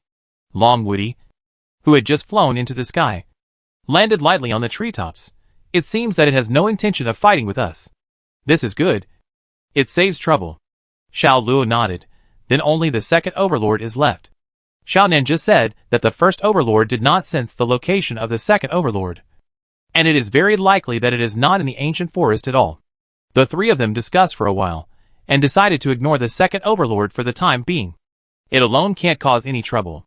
Any one of the 3 of them has the strength to fight the second overlord for 300 rounds. In addition, Xiao Nan stays in South City most of the time. If the second overlord dares to enter the fog, he will be looking for death. No. Xiao Nan will most likely not kill it, but take it as a mount. This matter is also mostly resolved. Long Woody smiled. I'm going back to Dragon City now. Where are you two? Nanfeng lowered his head and thought for a moment, then said, I want to stay in the forest for a while to hone my fighting skills. I want to go to Haishang City, where people really need the clam tribe. Xiao Luo said calmly. If possible, I want Haishang City to become part of Nancheng. Oh! Xiao Luo is planning to expand the territory. Before Nanfeng could speak, Long Woody said, That's a good idea. It just so happens that I'm going to attack Nanjiang City in a while. If you can send troops from Haishang City, we can work together inside and outside to catch him off guard. The fog is only a temporary place to stay. Long Woody wants to bring all the people of Dragon Country out of the fog, let them connect with the whole world, and completely integrate into this world. Only in this way can the civilization of Dragon Country be passed on.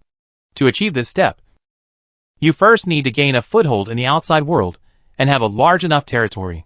The cities of Baishui City and Heishui City are still too small to accommodate the vast number of Dragon Country people. Long Woody is not satisfied with hiding in these small cities. He wants to expand his territory and conquer the southern part of the Falling Sun Empire. Nanfeng, for such a big thing, we need to find a time to sit down and discuss it slowly. Long Woody, of course. I am not planning to attack Nanjiang City so soon. After all, this is the territory of Emperor Zun. He is strong enough, so we should respect him a little. Xiao Luo, it won't be long before we can surpass him. The 3 chatted for a few more words, and Long Woody returned to Dragon City. Only Nanfeng and Xiao Luo were left on the treetops. I'm going to Haishang City. Xiao Luo took out the teleportation array and was about to leave when he suddenly thought of something and said, Nanfeng, I found a problem when I was fighting the 8th overlord today. Nanfeng was puzzled. What problem? Xiao Luo held the 7-star thunder horizontally in front of him and thought for a while before saying, Our life-defining magic weapon may not be as strong as we imagined. Today, Xiao Luo had to chop 108,000 times before breaking the defense of the inscription giant. This was the first time he questioned his life-defining magic weapon. This so-called innate magic weapon does not seem to be indestructible. Nanfeng did not feel this way. He stroked the laser cannon in his hand and said, No, I think my innate magic weapon is too powerful. Ridiculously strong. If possible, we should not rely on it too much. Xiao Luo paused for a moment and did not continue. I'm going to Haima City. You continue to practice Zhao's 8 swords. After that, a silver light flashed in front of Nanfeng's eyes, and Xiao Luo disappeared. Don't rely too much on your life-defining magic weapon? Nanfeng whispered. But without my life-defining magic weapon, what am I? The breeze brushed across his cheeks, and Nanfeng stood on the treetop in a daze for a long time. Then, he jumped down, picked up a dead branch from the ground, waved it twice, and walked into the depths of the forest. Late at night, Longcheng City Lord's mansion. Long Woody stood by the window, looking at the bright full moon in the sky. Without you, Longcheng will be destroyed. Long Woody kept thinking about this sentence in his mind. This voice sounded familiar to him, but he just couldn't remember where he had heard it before, nor who the owner of the voice was. This made Long Woody a little irritated all night. Without me, will Dragon City be destroyed?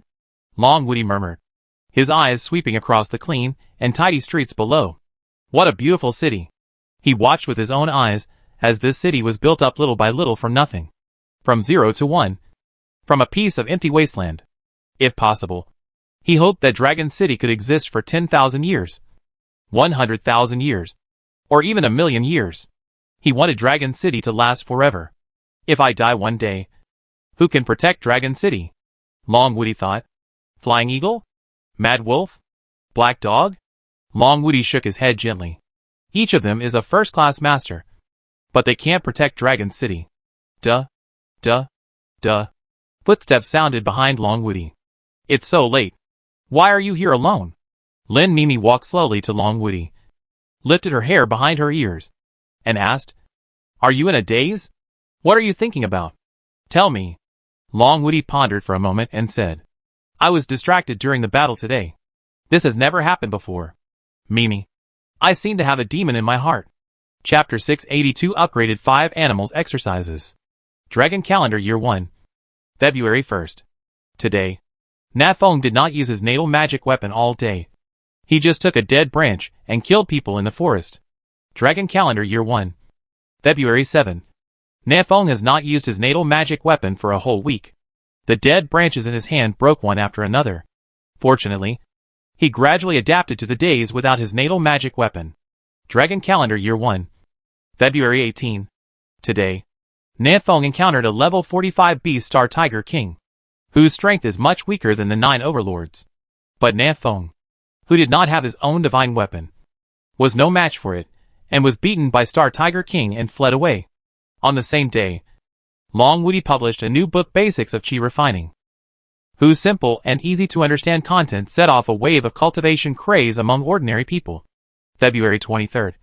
The first year of the Dragon Calendar. Longcheng determined the all roads lead to Longcheng. To get rich, first build roads plan and decided to use the whole city's strength to build a road that runs through the forest and directly leads to Black Crow City. In order to ensure the safety of this road, Long Woody also personally went out to ask the 3rd, 4th, and 5th overlords to maintain law and order. On the same day, a total of 280 chosen ones in Nancheng were teleported to Haishang City to officially start post-disaster reconstruction. The first year of the Dragon Calendar. February 27th. Today was very peaceful, and nothing major happened in Longcheng and Nancheng. It was just that at the border between the Falling Sun Empire and the Bright Moon Empire, a small-scale conflict occurred between the two armies, resulting in the death of 3 people. The first day of March. The first year of the Dragon Calendar. The number of strong men above level 40 in Longcheng exceeded 100. Long Woody began to plan to attack Nanjiang City. Catherine Vina broke through level 45, becoming the 4th chosen one at level 45 after Long Woody, Xiao Luo, and Nanfeng. The top warriors in other cities, such as Archie, Xuanqing, Amos, etc., are all stuck at the peak of level 44 and cannot go any further. The difficulty of breaking through level 45 is greater than expected. The first year of the Dragon Calendar. The 3rd day of the 3rd month. Today, Nafeng challenged Star Tiger King for the 16th time. The result is self-evident. He was still beaten and fled. However, this time, he persisted for more than half an hour before being defeated, which was much better than before. On the same day, the first overlord, Golden Lightning Dragon, who had been lying on the ground and sleeping, raised his head slightly and looked at the horizon. The first year of the Dragon Calendar. The 9th day of the 3rd month. The conflict escalated at the border between the Falling Sun Empire and the Bright Moon Empire. An army of the Bright Moon Empire rushed into the Falling Sun Empire, killed nearly 100 civilians, and escaped unscathed. This news made the top leaders of the Falling Sun Empire furious. Some radicals said that they would march to the border and demand an explanation from the Bright Moon Empire. But the conservatives did not agree with this plan. They believed that the radicals were too conservative and should now directly fight to the doorstep of the leader of the Bright Moon Empire and capture him and chop him up in public. The radicals and conservatives each held their own arguments, and neither agreed with the other's plan. In addition, the emperor had not returned for a long time, and the Falling Sun Empire was leaderless, and no one could make the decision. This matter was stuck here. In fact, the emperor had always been in the imperial capital and had never left. The reason why he did not show up was that he was too lazy to care about these trivial matters. His mind was now all on the corpse outside the sky. March 13th. The first year of the Dragon Calendar. The conflict between the Falling Sun Empire and the Bright Moon Empire became more and more intense. Even the strong men above level 40 joined the battle. For a time, the soldiers of the two countries suffered heavy casualties. March 19th. The first year of the Dragon Calendar.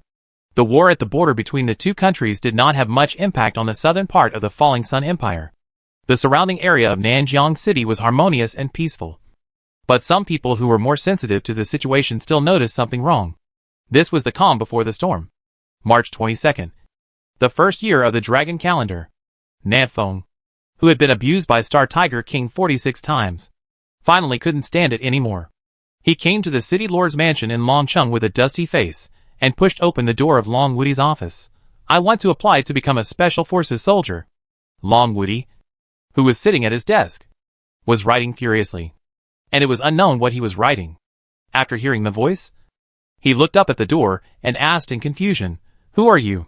Nanfeng patted the dust off his body. "It's me, Nanfeng."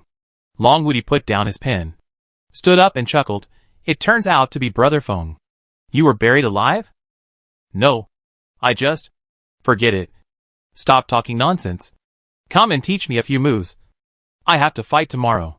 Nanfeng dragged Long Woody and hurried to the big playground downstairs. "It seems that you have suffered a lot recently," Long Woody said. "Okay. What do you want to learn? How about I teach you a set of gun-fighting skills?" "No gun-fighting skills." Nanfeng refused directly. "I have already given up my life magic weapon. You can teach me some other moves. Boxing, palm, and leg techniques are all fine." Long Woody pondered and said, "Is that so? Then I will teach you an upgraded version of the 5 animals exercises, which I figured out by myself." 5 animals exercises? Isn't this for health preservation? "No. It's for killing enemies." As he spoke, Long Woody squatted slightly and took a horse stance. "My 5 animals exercises imitate 5 animals, namely dragon, tiger, crane, snake, and leopard. Each animal has its own unique body movements and killing moves. First of all, the body movements are dragon walk, tiger step, crane dance, snake swim, and leopard attack. The dragon walks steadily, the tiger steps heavily, the crane dances flexibly, the snake swims cunningly, and the leopard attacks stealthily. The second is the killing moves, which are dragon fist, tiger palm, crane claw, snake entanglement, and leopard finger. You can use different killing moves according to different situations." As he spoke, Long Woody began to demonstrate. Every punch, palm, and step of his seemed to contain the great way of nature. Nanfeng watched seriously, especially when Long Woody performed the tiger palm. He watched most seriously. "Sweet Star Tiger King, when I have learned enough, I will slap you to death with a tiger palm." The first year of the Dragon Calendar. March 29th. After a week of learning the new version of the 5 animals play, Nanfeng finally got a glimpse of the tricks. "Ha! I did it! Master Nan! I did it!" On the big playground of Dragon City, Nanfeng raised his head and laughed. Long Woody on the side had no expression on his face. In his opinion, Nanfeng still only knew how to punch with brute force, and he had not learned the essence at all. Fortunately, he learned the body movements well, and he was much more proficient in the use of magic power, which was considered an improvement. "Star Tiger King, Nan, am here again." Nanfeng was about to rush out of Dragon City with his dragon-like steps. "Wait a minute, Brother Feng." Long Woody stopped Nanfeng. "I have something to tell you." "Nanfeng, what is it? What else is more important than teaching Star Tiger King a lesson?" Nan, can't help but pay back the pain I've suffered before." "Long Woody, the Falling Sun Empire and the Bright Moon Empire are at war. Don't you know?" Nanfeng, "Of course I know. What? Do you want to get involved too?" Long Woody, "No. They fight their own battles. It has nothing to do with us. It's just that the war between the two countries went to war too suddenly. I felt it was a bit strange. So I sent someone to investigate. Do you know what I found? Nan Feng immediately became interested. What did you find? Long Woody showed a weird smile. Took out a silver pocket watch from his arms. And opened it with a click. Chapter 683 Pocket Watch Cult. Click. Long Woody smiled strangely, and opened the silver white pocket watch in his hand. The pointer rotated gently. And the ticking sound surrounded Nanfeng's ears. Nan Feng was stunned for a moment. Then slowly stretched out his hand. There was also a silver white pocket watch in his palm. Long Woody. Nan Feng. The two fell into silence at the same time. They looked into each other's eyes. And a trace of caution flashed in their eyes. After a moment, Nan Feng spoke first. Just now. There was a moment when I thought about whether I should take the initiative and shoot you in the head. Fortunately, I was calm and knew that Sikong Bushua could not hypnotize you. Long Woody said slowly. I was also shocked when you took out the pocket watch. Fortunately, your pocket watch was crudely made and fake at first glance. Otherwise, I might really do it. So, Brother Long, don't play such a dangerous game next time. Nan Feng put the pocket watch into his backpack. The pocket watch in his hand was carved out of wood when he was in world number 9. At that time, Sikong Bushua was an extremely terrifying existence in everyone's mind. In order to prevent being hypnotized by Sikong Bushua as soon as they meet, the chosen ones of Nancheng carved a lot of pocket watches. One for each person. And took them out to look at them whenever they have time. After all, the best way to eliminate fear is to face it directly. Later, after Sikong Bushua was shot by Nan Feng, the pocket watch was kept in the backpack and collected dust until today. By the way, where did you get this pocket watch? Nan Feng stared at the pocket watch in Long Woody's hand and looked at it carefully. The workmanship and details. This pocket watch is a good imitation. Long Woody chuckled and said, this is not a replica. This pocket watch is indeed made by Sikong Bushua. And it really has the ability to hypnotize others. What? This is a pocket watch made by Sikong Bushua himself? Nan Feng was slightly surprised. No wonder Nan Feng was distracted for a moment when Long Woody took out the pocket watch. It turned out that this pocket watch was trying to hypnotize him. Some time ago, I sent people to the border between the two countries and found that there was a new organization there. The Pocket Watch Cult.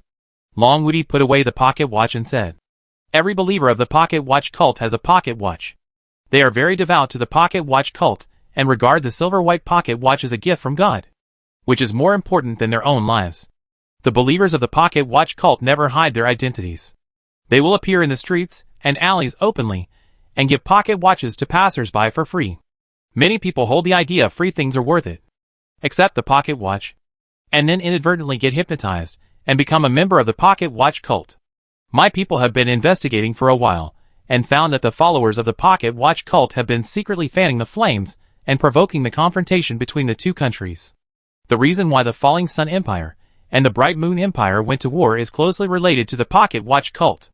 After listening to Long Woody's words, Nan Feng frowned and said, is it Sikong Bushua who is behind this? What does he want to do by causing this war? Long Woody shook his head. I don't know. But what is certain is that he must have bad intentions. So I plan to trip him up a bit. No matter what he wants to do, don't expect to succeed so easily. Nan Feng had a bad feeling when he heard that. He took a half step back and asked cautiously, how do you plan to trip me up? Long Woody laughed. That still requires you, Brother Feng. As expected, I knew that Long Woody had no good intentions when he told me so much. Nan Feng suddenly felt a little annoyed. When he realized something was wrong just now, he should have turned around and ran, and rushed into the forest to fight with Star Tiger King for 3 days and 3 nights. It was a bit too late to run now. Long Woody has already spoken. Nan Feng can't refuse. Right? After all, Long Woody just passed his unique skills to Nan Feng. And it's a bit unreasonable for him to refuse to help with a little help. A man who eats someone's food will be soft-hearted. And a man who takes someone's money will be short-handed. Nan Feng shook his head helplessly. So, what do you want me to do? Long Woody smiled and said, Brother Feng, don't be nervous. This will be easy for you. Sikong Bushua built several clock towers at the border between the two countries, which can greatly improve the hypnotic ability of pocket watches. I want you to destroy those bell towers. Once the bell towers are destroyed, some of the followers of the pocket watch cult will wake up and escape from the clutches of Sikong Bushua. At the same time, the pocket watch cult will also be seriously injured. No matter what Sikong Bushua's plan is, it will be delayed. I understand. It's just to destroy a few towers. I am an ADC with a super long range. Isn't it easy to destroy towers? No wonder Long Woody asked me to take action. Okay. Then I'll go. Nanfeng took over the job.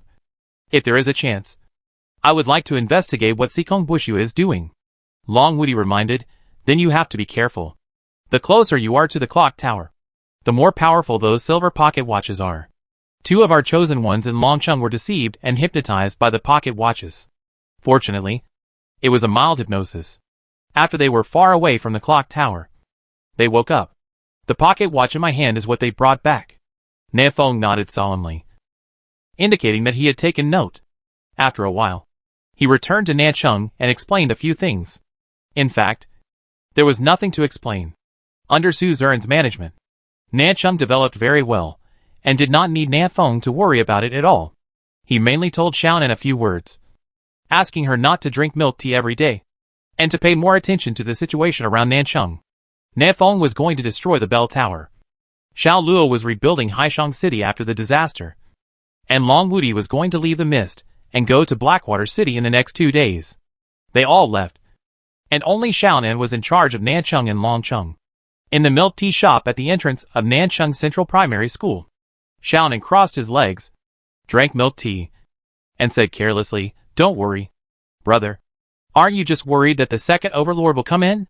With me here, no one can touch the people of Nancheng. Nancheng, I'm protecting you. Understand? Look at it. Look at it. I don't know where this big sister of the Black Society learned this look from. Alas, the little brat has grown up. His wings are hard, and he can't be controlled." Seeing that Nanfeng's face was not very good, Xiaonan quickly put down his legs. "Okay, brother. You go. I'm here. Don't worry." That's right. Next to Xiaonan, there was an 8 or 9-year-old brat proudly saying, "With Nancheng here, Nancheng is very safe." Nanfeng frowned. "Boy, who is the Nancheng you are talking about? Huh? You don't even know who Nancheng is? Are you from Nancheng?" The little brat looked at Nanfeng with disdain, then posed like a dang-dang and introduced loudly and proudly, "There is only one Nancheng in Nancheng, and that is Lord Xiaonan." After that, the little brat took out a handful of red petals from his pocket and threw them up. The petals fluttered and fell on Xiaonan's head. Xiaonan blinked his eyes, looked at Nanfeng innocently, and sat upright.